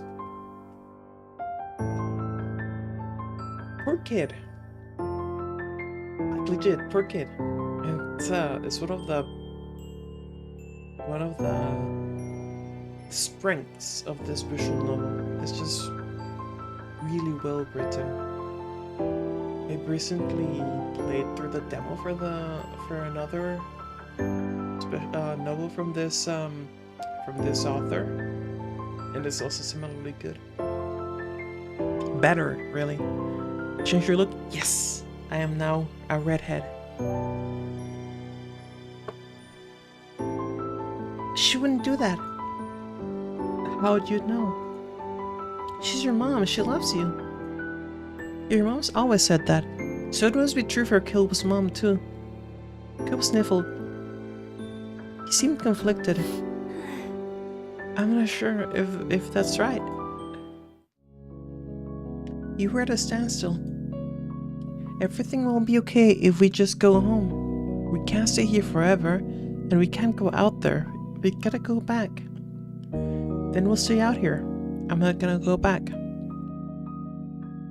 Can I take a minute to talk about our Lords and Saviors Kamen Rider? Go wild. Tell us about Kamen Rider. Everything will be okay if we just go back. We can stay here. I wouldn't necessarily say everything will be okay if we could just go home, but I would definitely go that with. I definitely would say that we can't go out there. Cope's brows furrowed, a skull appeared on his lips. He turned away from you. You stared at his back. You couldn't just stop. Come on, Cope. After a few minutes of sullen silence, Cope twisted back around. He wouldn't look you in the eye. Okay, let's go. I don't want to get you in trouble. I don't want something bad to happen. He was doing it for you? That gave you a warm feeling inside, even if you wish he didn't want to leave in the first place. And that was that. Together, you walked away from the exit sign. Your feet hurt a lot by this point, and you were so tired. But you'd convinced him. You were bringing Cope home, and that's what mattered.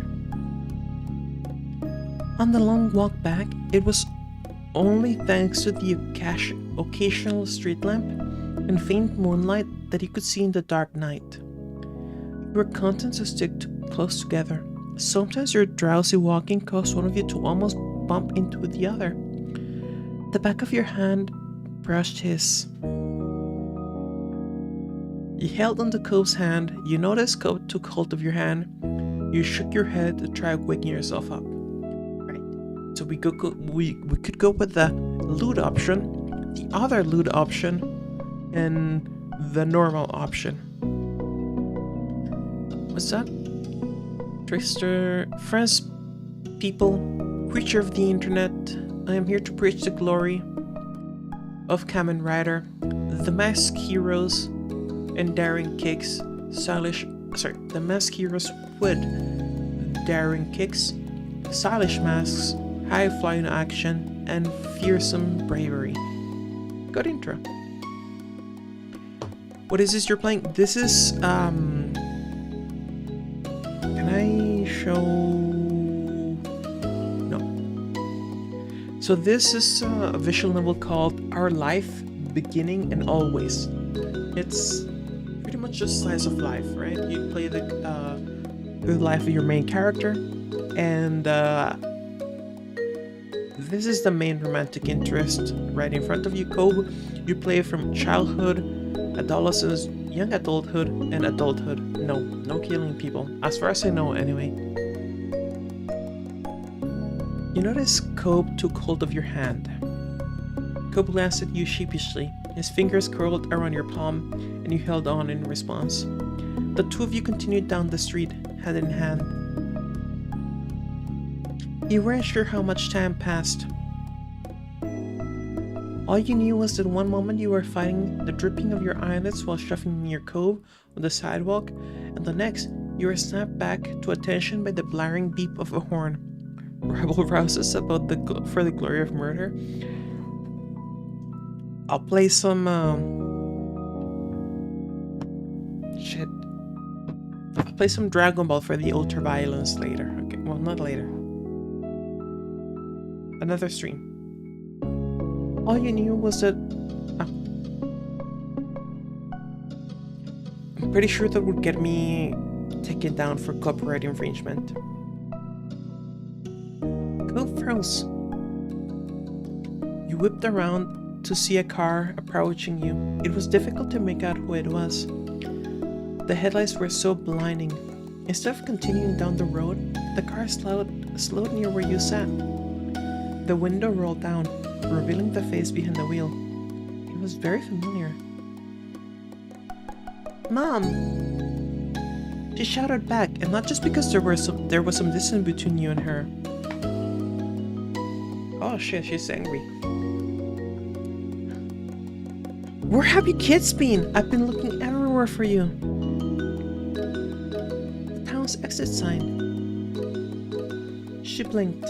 What? What? You know what? Never mind. She stopped looking at you, instead staring hard straight ahead. Both her hands were gripping the wheel. In turn, Cope gripped your hand tighter. This was hard to face. Don't worry about it, Trickster. That's fine. Guilt ate you up from the inside. All right. Get in. Let's get you to home. That, at least, made her showing up worth it. Your feet were aching like crazy from all the walking you'd done today. Oh, that's a nice car inside. That's really nice. Shit. I like this car. You yanked open the side door, slipped inside the back seat, then clambered over so Cope had enough room to climb into. He followed you in wordlessly, tucking his backpack near his feet. Your mom looked at you and Cope from the rearview mirror. The two of you had us extremely worried. Boys. The two of you had us extremely worried. That wasn't a good thing to do. Not at all. Shamefaced, you both nodded as one. Sorry. Sorry, Mrs. McLan. Sorry, Mom. She softened immediately. Not enough to actually let it go, though. You have to apologize to You'll have to apologize to everyone else too. Ah, shit. With that, Mom started the car up again and you were off. For the rest of the car ride, no one said anything. You thought all of you were pretty tired. In fact, you must have dozed off at some point because you woke up at the sound of the engine stopping.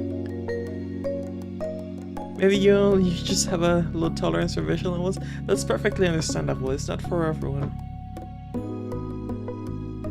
When you open your eyes, you realize who was looking over at you. He was tense. We're back. You yawned and got out of the car. Cobb came out after, putting his backpack on again. Mom looked the car. Mom locked the car door and motioned you two towards the house. She opened the front door and let you go in first. This part, if you're still here, Trix. The modern cultural zeitgeist has destroyed that first word there. And just saying it feels a little weird. Same for you, Craig, if you're still here. That first word right there. It's just... It feels weird saying it.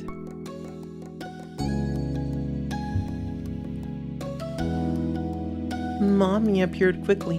She must have been waiting nearby. There was a phone in her hand. It worried you, thinking about who she might have been talking to. The tight line of her shoulders relaxed when she saw you and Cope. Oh, well, thank goodness you found them. You found both of them. Yes, I did. They were walking down the main street together. No. We were not walking down the main street together. were walking up the main street together, back through the main street together. What were you two doing there this time of night? Do you have any idea how far that is? How unsafe? You peeked at Cobb. He still looked exhausted. Sure, Trix. His eyes were puffy and there were dry tear tracks still stuck to his cheeks. I went to see my mom. Kurt didn't want me to go alone. Ron and Mom shared a look. You weren't sure what it meant, but they always did that. You wondered if they could read each other's minds. Since you were communicating telepathically, you stole a glance around the house. Lizzie wasn't anywhere in sight. Where was she? She must have finished whatever she was doing that morning ages ago. Where's Lizzie? Your sister's in her room, fast asleep. Same way you should have been. She went out earlier to look for the two of you when she accidentally found out you were both missing. She tried to pretend otherwise, but you made her sick with worry. Oh shit, it's the mommy voice. She went out earlier to look for the both of you when she accidentally found out you were missing. She tried to pretend otherwise, but you made her sick with worry. That she checked all the hiding places she could think of, but couldn't find either of you.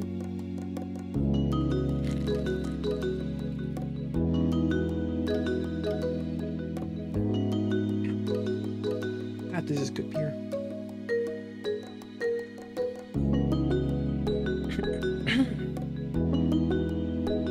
You and Cove exchanged remorseful glances at that. Mommy noticed the discomfort. Okay. You two must be sleepy. You can sit down wherever you like. Mommy's shit. Fucking warm. Oh my god. Okay. Okay.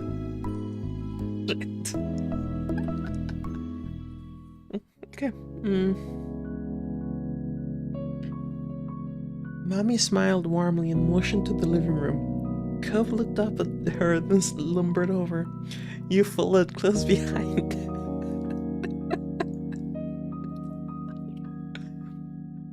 The living room wasn't far, separated by a wall, so you heard your mom talking softly.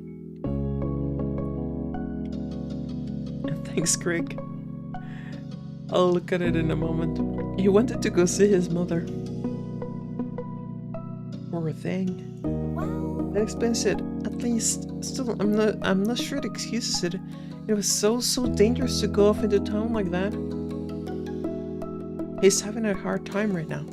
You can't expect a child to handle it maturely. True, it can't be helped. But that's enough of that. We should tell Cliff and the others that he's here before the panic gets out of hand. There could be riots. Oh, come on, there won't be a riot. Oh, she's smiling. Okay. She's joking. is that alright? I'll call, then go to the front to tell everyone's still out there. You keep an eye on the kids. Oh, wait, mommy voice. I'll call, and then go to the front to tell everyone's still out there. You keep an eye on the kids. Make sure they don't take any more trips today. Got it, hon. You know, for whatever reason, anytime I try to make the mommy voice, and mommy isn't shit, and the mommy is in the right, my brain thinks southern accent, right?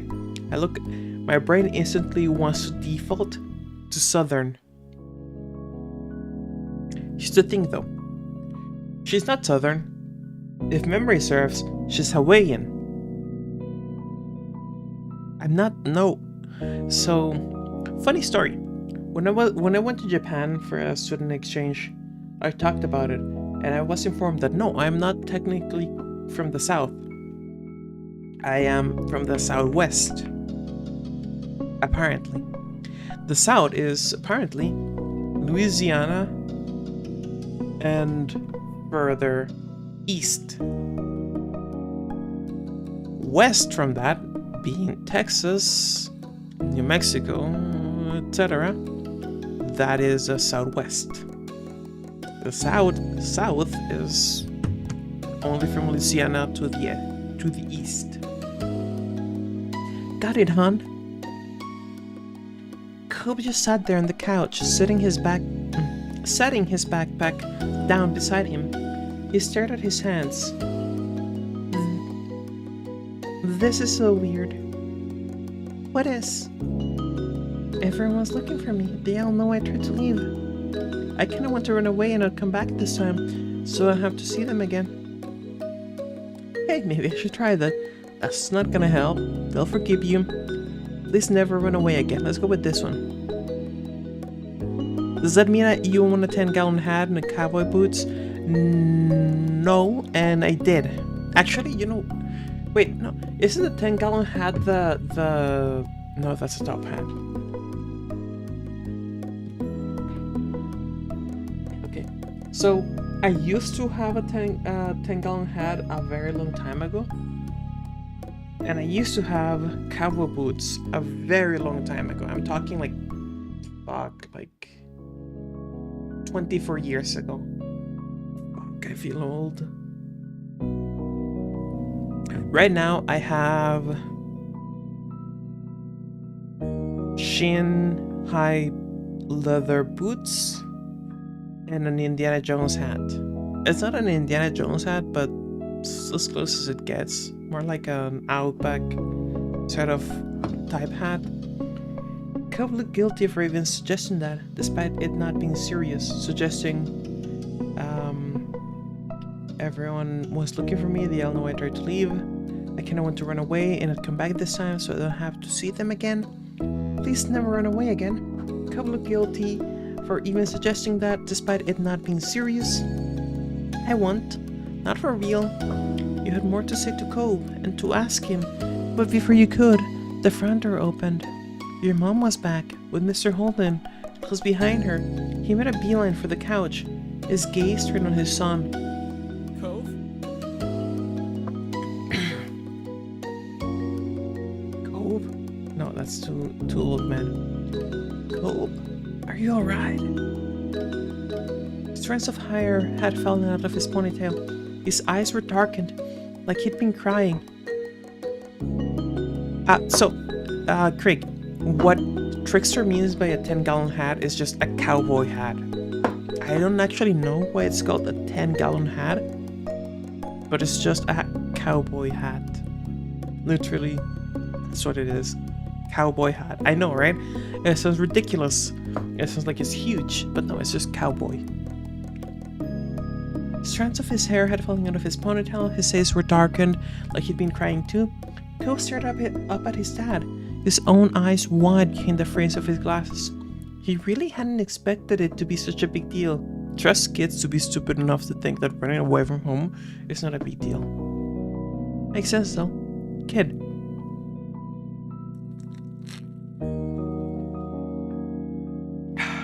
Fuck, I love this beer. I'm okay. Good. That's good. I'm so glad to hear for that. He clapped his hand on his son's shoulder, attempting to smile, but the corner of his lips twitched and spasmed as if they wanted to wilt into a frown instead. Cobb seemed to have that effect on him. Mr. Holden turned to you, still smiling weakly. I'm so happy you're alright too, Corey. Then he looked at your... Oh shit, boys. I'm so happy you're alright too, Corey. Then he looked at your moms.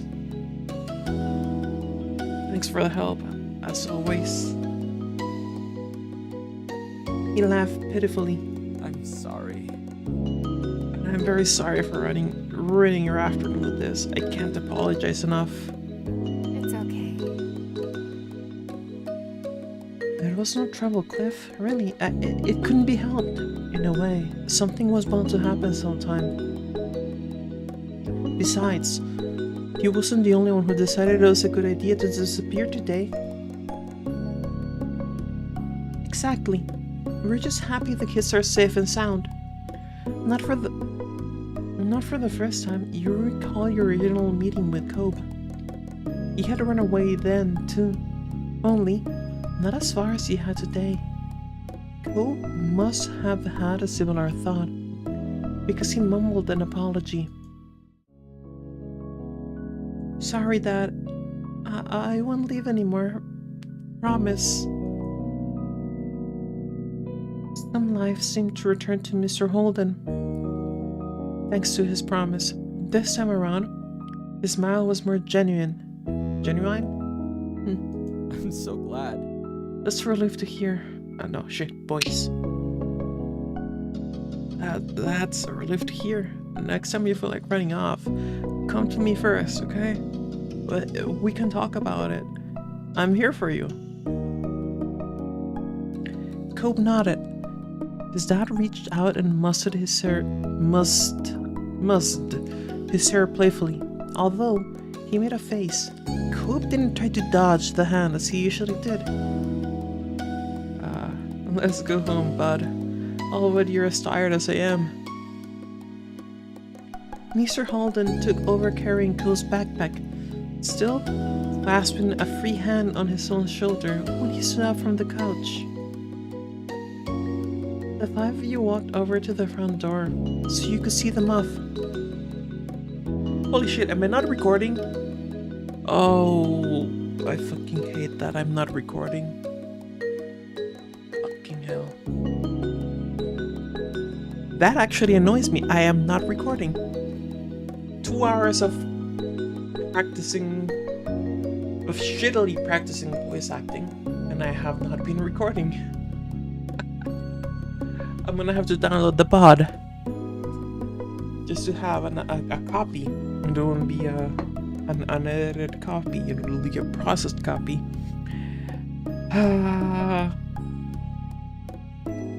Anyway, the five of you walked over to the front door so you could see the muff.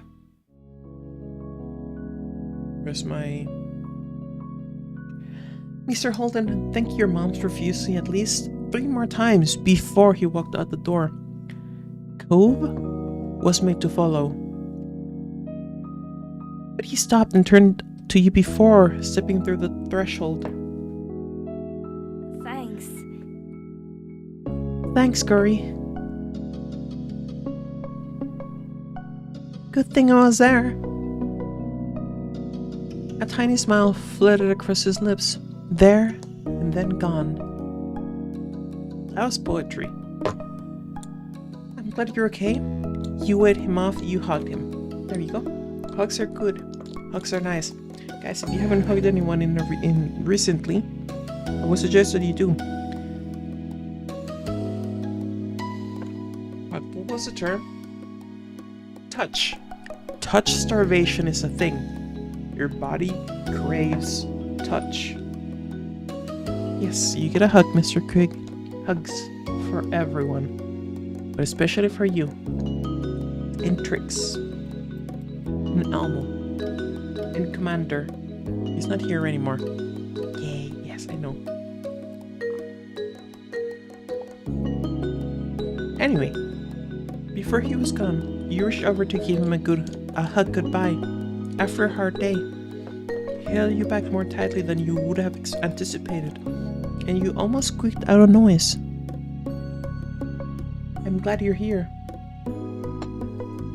His embrace was tight, but brief. He let go as soon as he said what he wanted to. And with that, Cobb left. Mommy closed the door behind them. You were practically dead on your feet at that point. Your fatigue must have been obvious because your mom sent you right to bed with no more discussion on what had happened that day. Once your head hit the pillow, your eyes slipped closed on their own. Your eyelids were so heavy you couldn't open them again until the next morning. You woke up much more at ease than you had felt when you were last conscious. It was almost like it was a dream. But it definitely wasn't. Your mom's faces when you saw them assured that. After breakfast, you were sat down and your family went over yesterday's events in full. They were none too pleased with that he joined Cove despite knowing that he wanted to leave.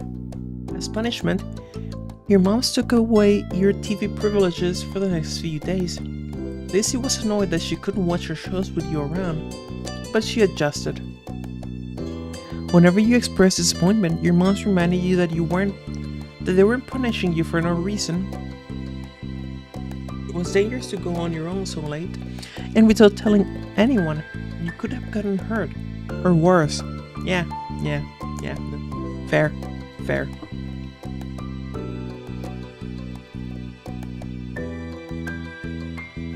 As upset as you were, you understood. Mr. Holden talked to Cove about what happened too. He didn't know what was said exactly, but Mr. Holden forgave Cove immediately.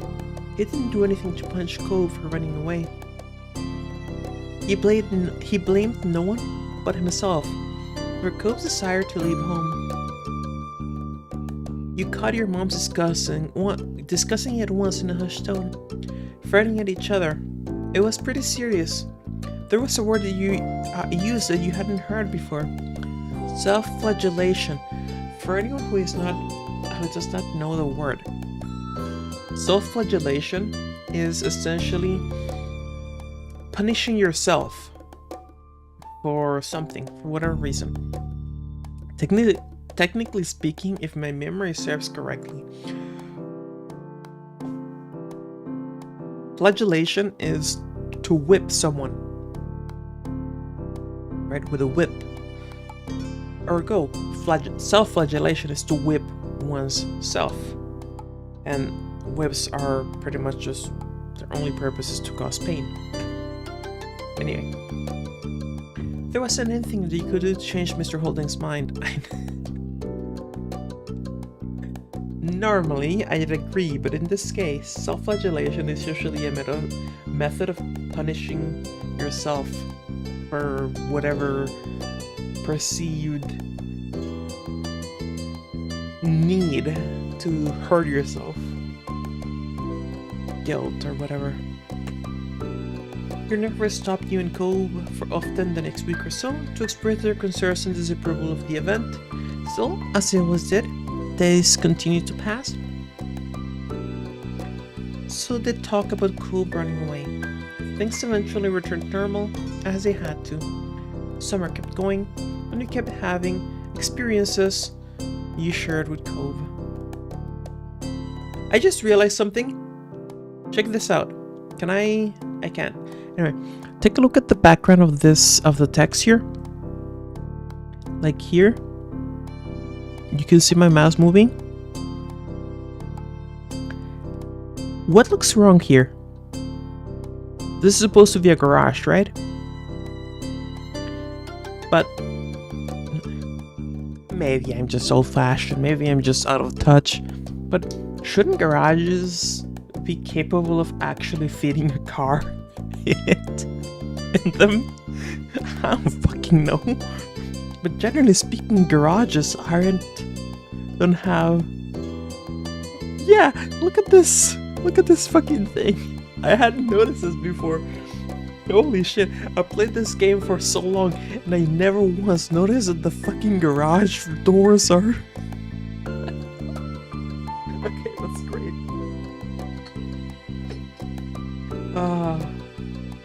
Anyway, summer kept going and you kept having experiences you shared with Cove. Alright.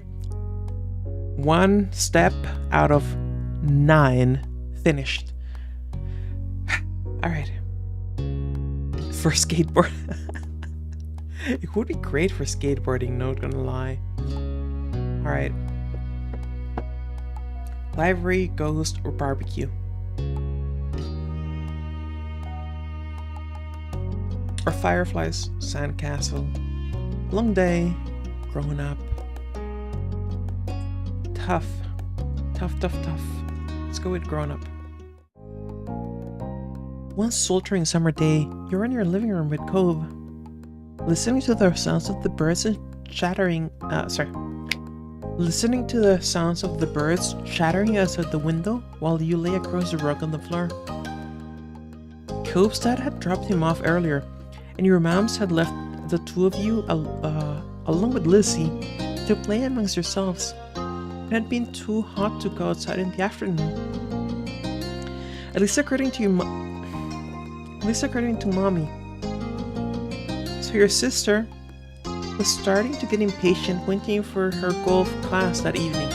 Fucking golf class? Man. Okay, they are rich. Cool. The three of you had trouble finding something fun to do. The beach and the playground were off limits, and you felt that it was too warm for anything like playing with your fuzzy toy animals. You know, I thought they might be well off when I saw the mom's car, but fucking golf lessons? Yeah, they're rich. Then, suddenly, a light came to Liz's big brown eyes, and her smile spread wide across her face. Having an idea gave her a new wave of energy. Since we're stuck inside, we should be adults. They didn't play outdoors anyways. They're always outside and telling everybody they're too busy to play. Why? Why? Duh. I said why? It'll be fun. Duh. What do they do instead that we don't? Besides use the phone a lot. Is click.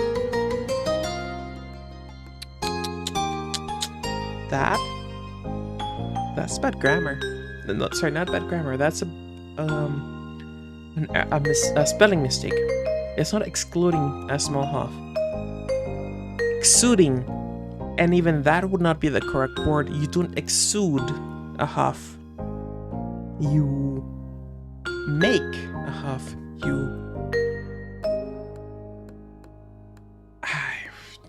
Honestly, I'm starting to think of other words. But you don't exude a huff. Exude is for smell.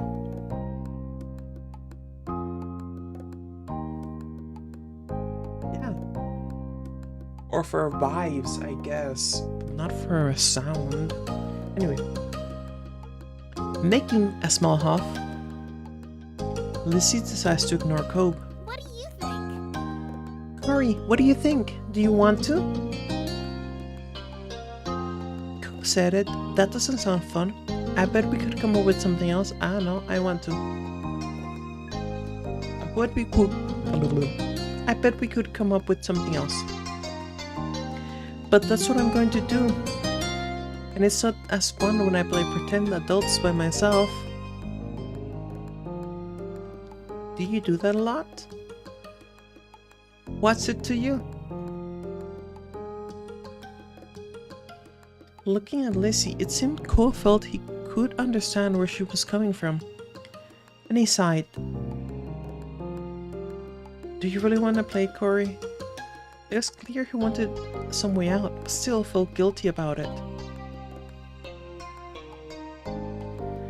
Damn, I'll try, but that sounds boring. Okay, I'll say.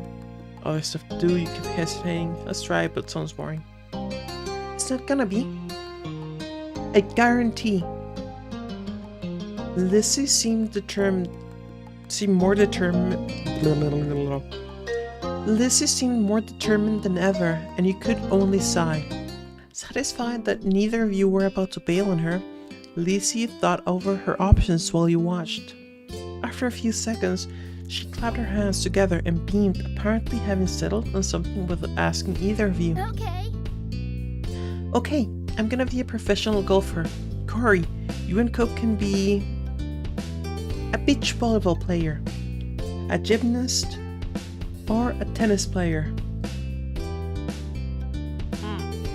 Why can't we pick anything we want? Because I have a fun idea, that's why. 1 second.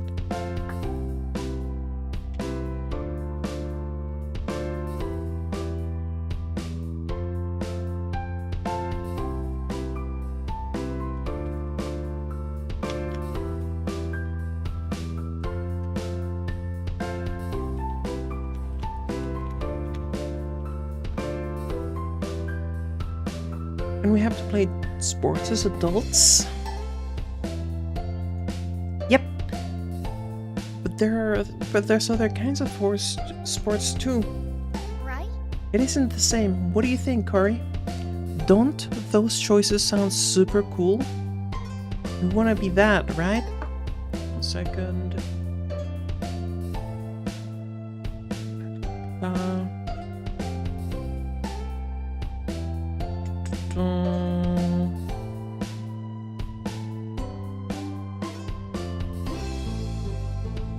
It really does Essence of Blast, something else. I would nod. I'd be like, whatever. Lizzie, apparently not expecting you to agree after Cole's refusal, practically lit up. Really? Which one are you going to pick, Corey?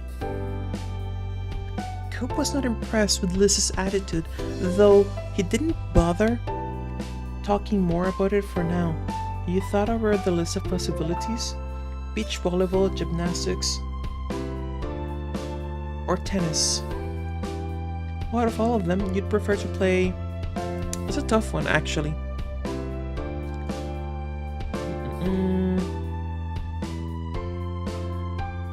One second.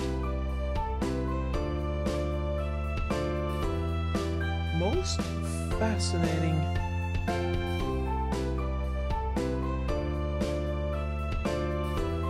Try that.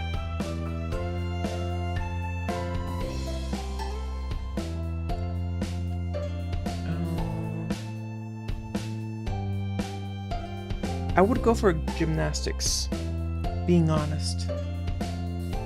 No particular interest in beach volleyball or tennis, but I like the idea of gymnastics.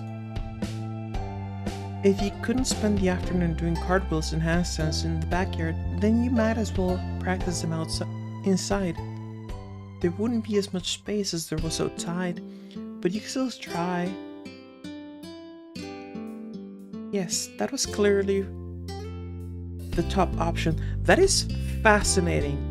So, Trix told me that that he couldn't post, and I'd previously seen issues with posting not appearing in the chat, right?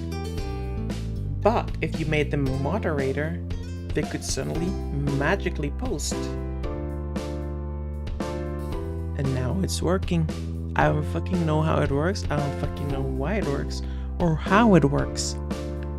But something's screwy going on. Don't abuse your moderator status. I'll take it away if you do. For now. Yes, that was clearly the top option. I want to be a gymnast. Actually would like to be a gymnast. To quote Chancellor Palpatine, power, unlimited power. Yeah. I've written that. Don't abuse it. Alright. What about you, Cove? I picked volleyball. Should have known. Okay, so Corey, you're a famous gymnast, and Cove, you're a popular beach volleyball team. On a popular beach volleyball team. And Lisa's ponytail bobbed when she proudly stretched her arms wide. We're Olympic athletes who just competed in the Olympics. Okay. Far be it from me from interposing real life with the games of children, but 8-year-olds should not be posing as Olympians who just finished the Olympics, because we all know what the fuck they get up to. They're old. They're 8, sorry. They're supposed to be 8 years old. After the first time skip, they're like 13. And after the second time skip, they're like 18. And after the third time skip, they're about 20, like mid-20s, early 20s. Is this a joke? I am making a joke. No, they're not in the Olympics. This is a joke. So, This so this they're playing around. They're LARPing, essentially. Code didn't seem all that impressed with the announcement. He made a face and adjusted the glasses on his nose. That's really specific. Rude. That's what makes it fun. Anyways, Lizzie marched back and forth in front of the both of you, getting lost in her own imagination. I won all gold medals and people are calling me the next Mikey Wright. No. Okay, kid, whatever. Who's that? Lizzie stopped on the spot and turned on him, her brown eyes shining with impatience. It doesn't matter if you know who she is. It's a golf thing. You guys won medals too. Cope, your team won bronze. And Corey, you barely missed out on the gold and got silver. It's more real if you're not all first place, okay? This kid, oh my god. Jokes about kids in the Olympics takes on a darker after the revelations of what happened to the women's gymnastics in. So, I don't know that particular story. However, I know the general idea of what you're going for. And yeah, dark as shit. Famous golfer? Nice, figured. No, not on stream. Not on stream. You can send me the message later, but not on stream. Holy shit. It was... Like, I already know what you're gonna say. Yeah, I already know what you're gonna say. I know what particular story you're talking about, but I already know what you're gonna say. Silver sucks. I don't want silver. You can do better than silver. Silver's not bad, nice.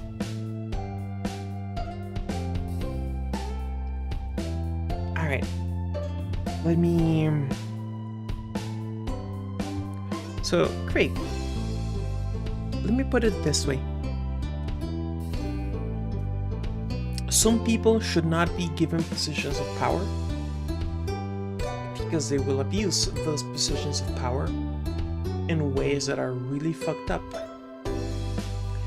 So when you put children in those subordinate positions to the people who are abusing their positions of power, those adults abusing their positions of power over children will abuse those children, essentially.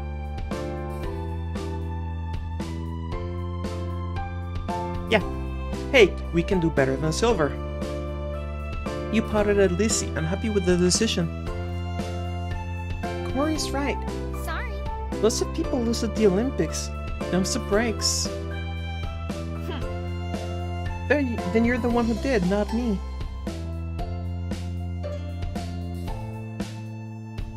Yeah, no, don't approve that comment. Lizzie looked taken aback by Cove's declaration, as though the thought of her losing was completely absurd. No way, it would make sense. Sorry, it wouldn't make sense. I'm already practicing my golf game. She took a golfing stance to make her point, pretending to swing her club and hit an invisible ball. So, what kind of house do you want to live in? I have an answer to that, actually. Very similar to this one. However, instead of the beach, it's a forest. There can be a beach, but it has to be a lake, not the sea. Lake beach, thick forest, somewhere with somewhere cold, like Canada, northern-ish Canada.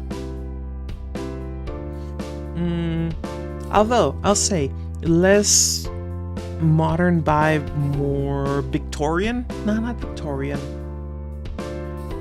Have you ever seen what the Glenridge Hall looks like? That's what I want. The Glenridge Hall is amazing.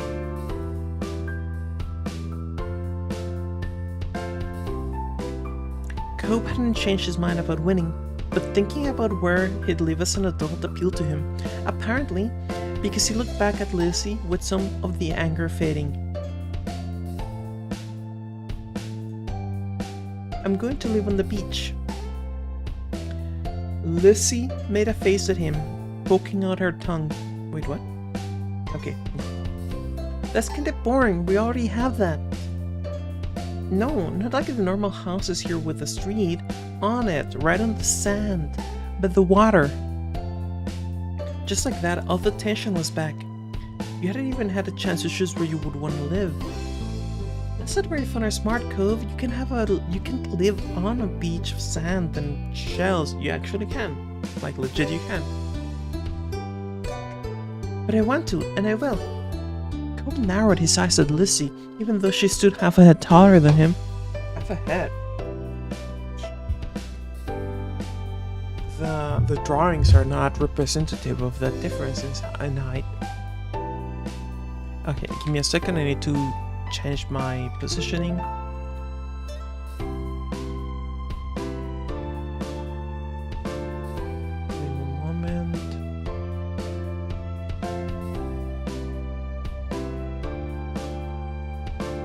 A little less. Go up. Cope narrowed his eyes at Lizzie, even though she stood oh yeah, I already read that. You didn't give out a list of things to pick from this time, so I'm picking that. Why are we even playing pretend if we can't imagine anything? Give these kids Pokemon, surely monsters that cancer building won't be a problem in the hands of children. Hey.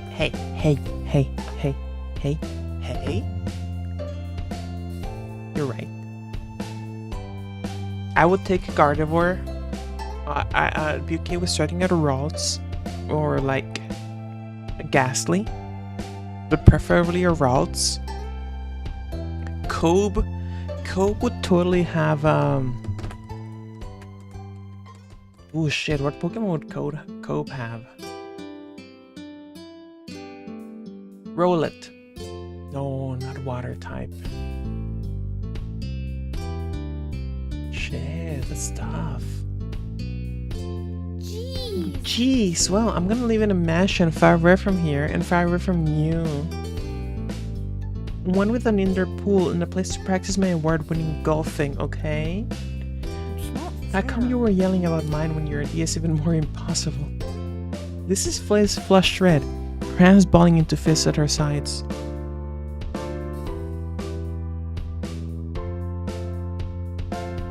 It is not impossible, it is, and it's better than yours, okay? Disagreements always seem to crop up when the two of them were together, and you always felt like you were stuck in the middle. Clean water. Ludicolo line. The Ludicolo line. Lotad. Yeah, Cope would have a Lotad. Like off the top of my head, I'm sure I could come up with a better one, but Lotad. Good. Lizzie would have I don't remember the name, but the Galar fire type starter. Or a Blaziken line. It's doable, just takes more time. Lotad with a D at the end. It's doable, just takes more work and you have to compensate for erosion and water damage. Absolutely, yes. We're living on the beach. Google them. I only know the original 150 or so. What the heck is Lotad? So the Lotad is essentially like a little water thing with a bowl on top of it that is a leaf. Like, you have to Google them. Like, explaining them won't make sense. The Galar Firestarter line, I can't explain that. The Galar Firestarter is essentially a bunny. A bunny that plays football. And by football, I mean real football, not American. Right? It's a kappa. Yep, pretty much.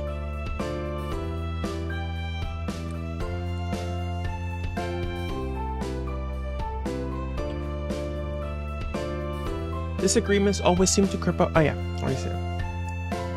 But when it came to the topic at hand, this time you thought for mansion, beach. I was right. So this one or this one? I prefer mansion, let's be honest.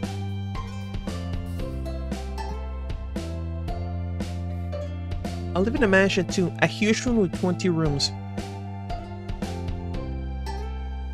See? Cope was not convinced. You can swim whenever you want if you live on a beach. You can swim whenever you want if you have a pool. Also, hater, American football is the greatest. You're wrong, of course. American football is kind of boring. Let's see how many people I trigger with that. That'd be fun.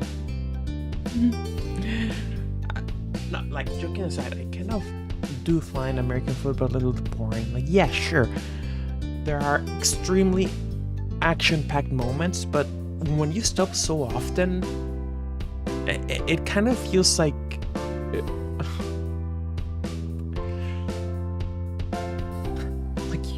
you keep getting interrupted. Compared to football, yeah, it is better than American football. Real football has very few stops. You just keep going.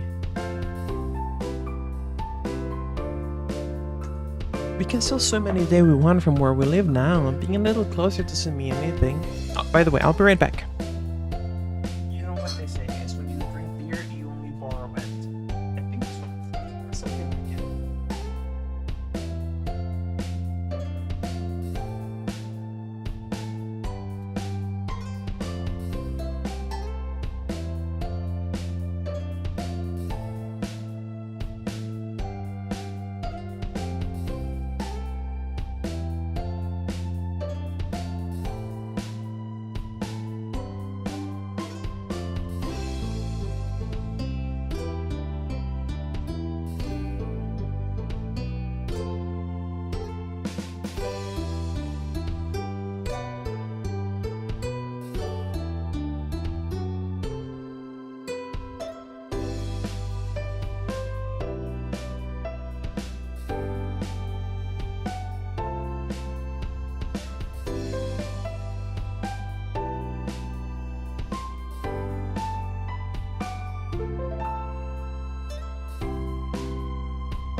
Turn. Alright.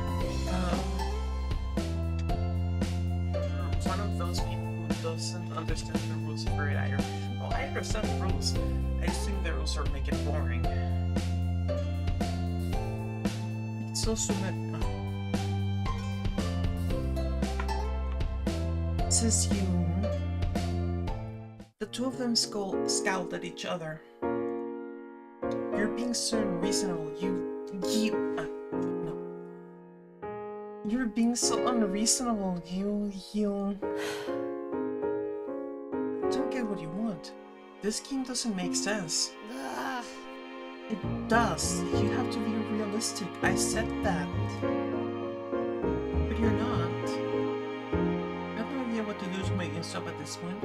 It seemed like the two of them would just keep walking each other up as long as they could. The thing is that so far it kept them from being mad. Thankfully, like a greeting card angel, Mom walked into the room.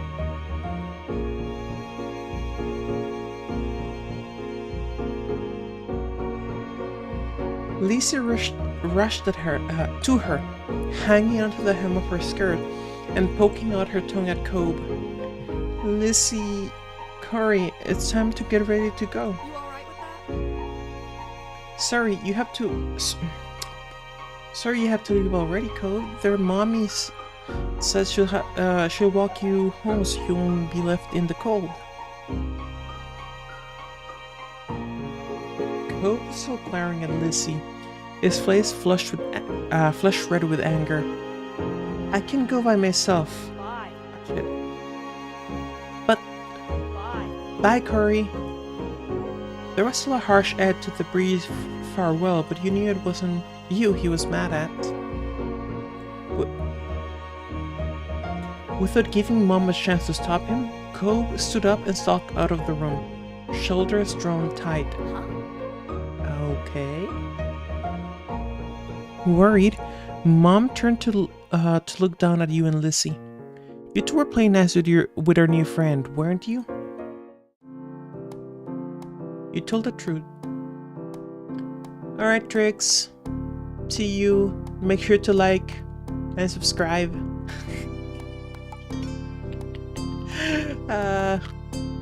And enjoy Kamen Rider. How do you pronounce the last part? Gates? Geets? Geets, right? No, Lizzie and Cove kept yelling at each other. They wouldn't stop fighting about everything. Your sister's jaw dropped, looking betrayed as Mom put both her hands on her hips. Geets? Is that the correct one? Elizabeth? I told you to be kind to him. He's having a hard time right now. Lizzie's mouth closed back up, replaced by a tiny frown. I know, I tried, but he was... That's enough. No buts. We both know you can show someone a great time when you put your mind to it. You're going to apologize to Cove and his dad over the phone when he gets home from work tonight. Lizzie hung her head, dragging a foot across the ground in front of her. Okay, Mom. Good girl. You caught pieces of Lucy sulking to herself about how it was his fault, too, but it was over. Ah, right. We better get a move on. Let's go. Let's go, kids. No, Alani, where did you leave the car keys? Kitsu? Which if you understand Japanese, Kitsu is the son is close to, which is Geet's motif. Kitsu's motif. Huh? Mom hustled you all out the door, and you noticed during the car ride to golf practice that Lizzie was quieter than usual. She was usually the first one to request which music to listen to in the car, but she didn't say anything. Parents noticed she wasn't in a mood to be bothered. They gave her space, and Mommy just asked you what you'd like to listen to. Pick your favorite song. It's just a soundtrack to a cool movie you saw a couple months ago. You chose a song you knew Lizzie liked. Maybe that would cheer her up. Let's go with that. You were happy to see it brighten her up right away, and she started singing along with you. Soon enough, her bad mood was a thing of the past. When the card ride was over, you spent the twilight hour watching Lizzie hit things with other girls her age. You didn't know much about golf, but you could tell that she really liked it. So you sat with your moms and tried to puzzle it out.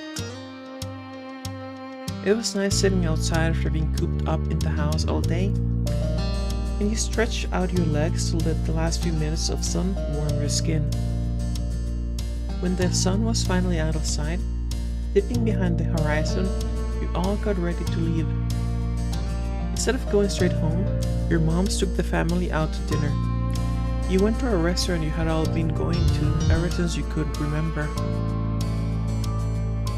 The whole afternoon had been a bunch of shouting you hadn't been able to stop, but you could kind of tell that all these helped Lizzie be less angry. The car ride home was quiet, with only the radio providing escape from the silence. Lizzie had been in better spirits now, but the closer you got to your neighborhood, the more she wiggled in her seat and frowned out the window. She knew what was coming when you all got back home. Clearly, she was dreading it. Soon enough, Mom was turning onto your street, then reversing into the driveway.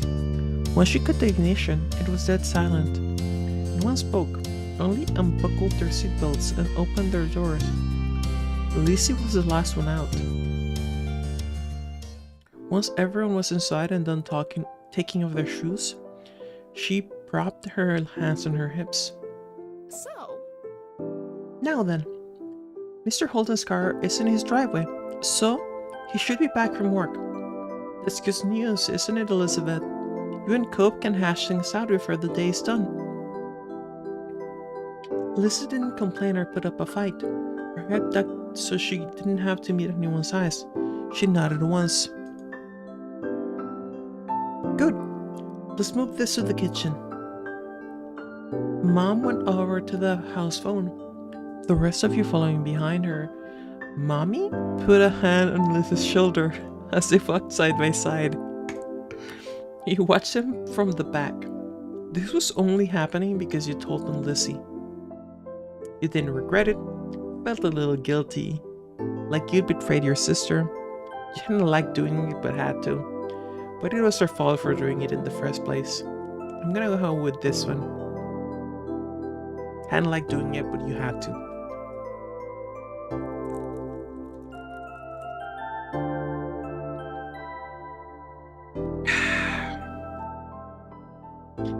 Being a tattletale, it didn't feel good. But you wouldn't want someone else to tell your moms everything you did. Still, your mom had asked directly, and you wanted to be a liar even less. The four of you stood around the kitchen in a lopsided square. Excuse you, a what? A lopsided square? You realize that it is not a square if it's lopsided?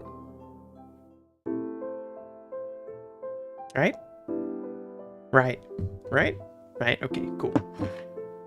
If it's lopsided, it is not a square. A square has four equidistant and equilateral sides.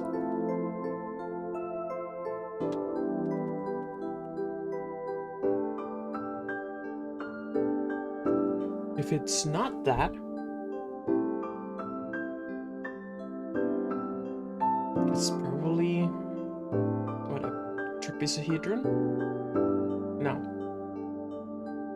Something else, but it's not a square. A square. Alright, never mind. Yeah. All eyes were on Lizzie, who kept her gaze on her feet. You remember the number for Co's house, don't you, honey? Lizzie jerked her head in another nod, sullen. Without further prompting, she stepped forward and she began to dial. Oh, cool. Mom reached over and pressed a button on the base. Suddenly, you could hear the phone ringing. She turned on the speaker. The phone rang a couple of times and stopped. Mr. Holden's warm voice came through the other end. Evening, Holden residence. Lizzie looked over at Mommy. Sure. She nodded encouragingly. Hi, Mr. Holden. It's, Lizzie. Can I talk to Cope? Absolutely. Lizzie McClan? What a surprise. But of course, you can say hey to the boy. He sounded cheery as usual, though definitely meant it when he said it was a surprise. You thought hard, and you were sure that your sister had never called Cope's house before. Mom spoke up before Mr. Holden or Lizzie could say anything more. Her arms were crossed over her chest, her lips pursed. Hi, Cliff. Noelani, Corey, and I are here too. Good evening. We're sorry to bother you so late. Just woke up to say hello to... You said nothing to Cope's dad. Spoke up. Hey, Mr. Holden. The gang's still there, huh? Is something the matter? His voice grew a bit concerned. Mommy was quick to reassure him. No, well, yes, but it's going to be okay. Lizzie and Cobb got into a bit of a fight today. We were hoping that the two of them could talk and make up. Is this a good time for you and Cobb? What? A fight? Cobb didn't tell me anything about that when I came home. It does explain the funk he's being in tonight. He chuckled lightly. He chuckled lightly. Despite that, it didn't seem like he really thought it was funny. Anyway, it's good you didn't catch us at a bad time. I'll go grab him for you. There was some shuffling on the other end. He must not have gone far because you could still hear him calling out. Cove? There's someone on the phone for you. After a bit of silence, there was more muffled talking from Cove's dad. Come on, bud. Lizzie just called so she could talk to you. Are you sure? Corey's on the other end listening too.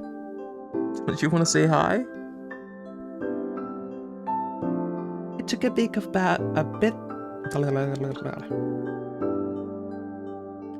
of back and forth, though the conversation seemed one-sided, so you couldn't hear Cobb properly. Eventually, Cobb took the phone from his dad. Hi. Hello? You open your mouth, only for Mommy to catch your eye and shake her head softly. You frowned, but didn't say anything. Hey, it's Lizzie. Yeah, I know. Oh, shit. Yeah, I know. Dad told me.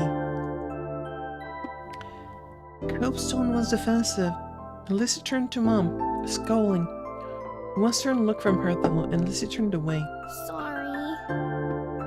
I just called to say I'm sorry for not playing nice with you today. I won't do it again. That didn't come out right. I just go. Nah, fuck it. Next. Lizzie's eyes were downcast, her voice low. You could tell she felt uncomfortable apologizing to Cobb in front of everyone. She was still being genuine about feeling bad. Cobb must have realized that too because he sighed quietly.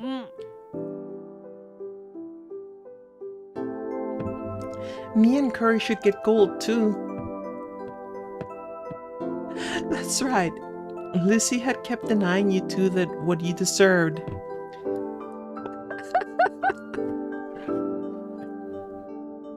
Lizzie was momentarily stunned, silent by the demand. She probably forgot that had even happened already. Alright, we all win gold, okay? Okay. I guess I'm sorry too. A sense of relief washed over everyone at his acceptance of the apology. Mom uncrossed her arms while Mommy's shoulders relaxed. Lizzie's eyebrows raised up. You wonder if she thought that he'd refuse her apology. Dad, can I get off the phone now? You couldn't see him, but it was obvious that Cobb felt awkward about the situation. He had come off uncomfortable the entire time, really.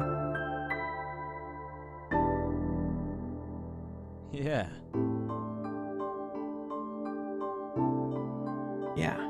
Yeah, you can go back to your room if you want to. Be sure to say goodbye first, though.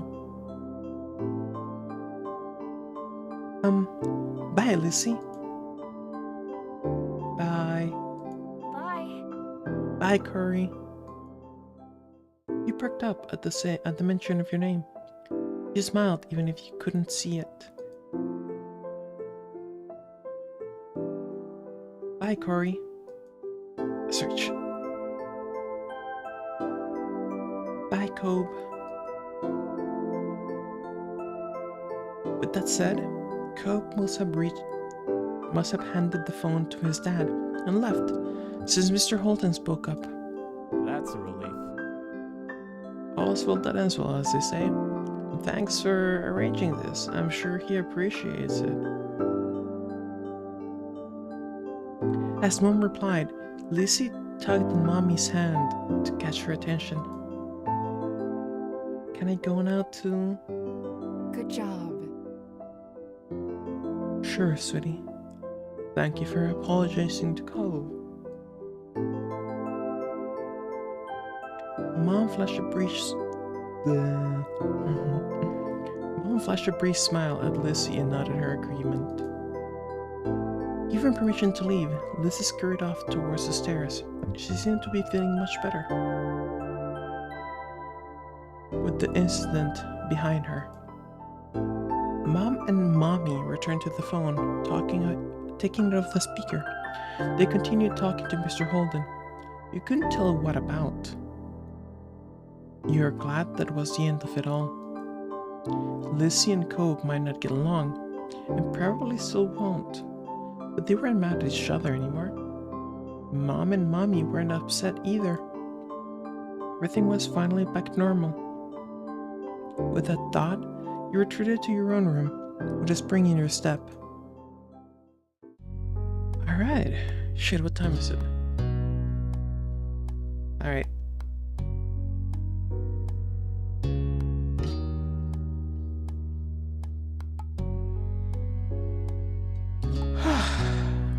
I think it's time to finish the stream, you guys. It's been a while. I fucking love doing this. I'm gonna have to continue and finish this visual novel. Yeah, and we have a lot of material. 1, 2, 3, 4, 5, 6, 7, 8. And that's just step 1. There's 2 and 3 left. And of course the epilogue and the wedding. Oh. Everyone. Take care. Have a good night, you guys. Like and subscribe. Definitely like it. Definitely subscribe. And I'll see you very soon. When will I stream this again?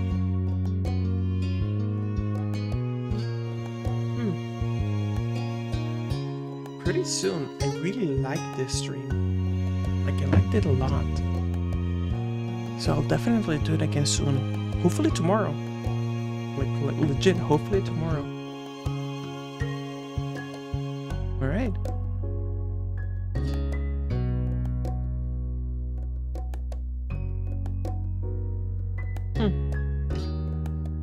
Yeah, tomorrow. I'll continue this tomorrow. Alright. Bye, Craig. Bye, everyone else. Take care. Have a good night, and see you tomorrow. Good night.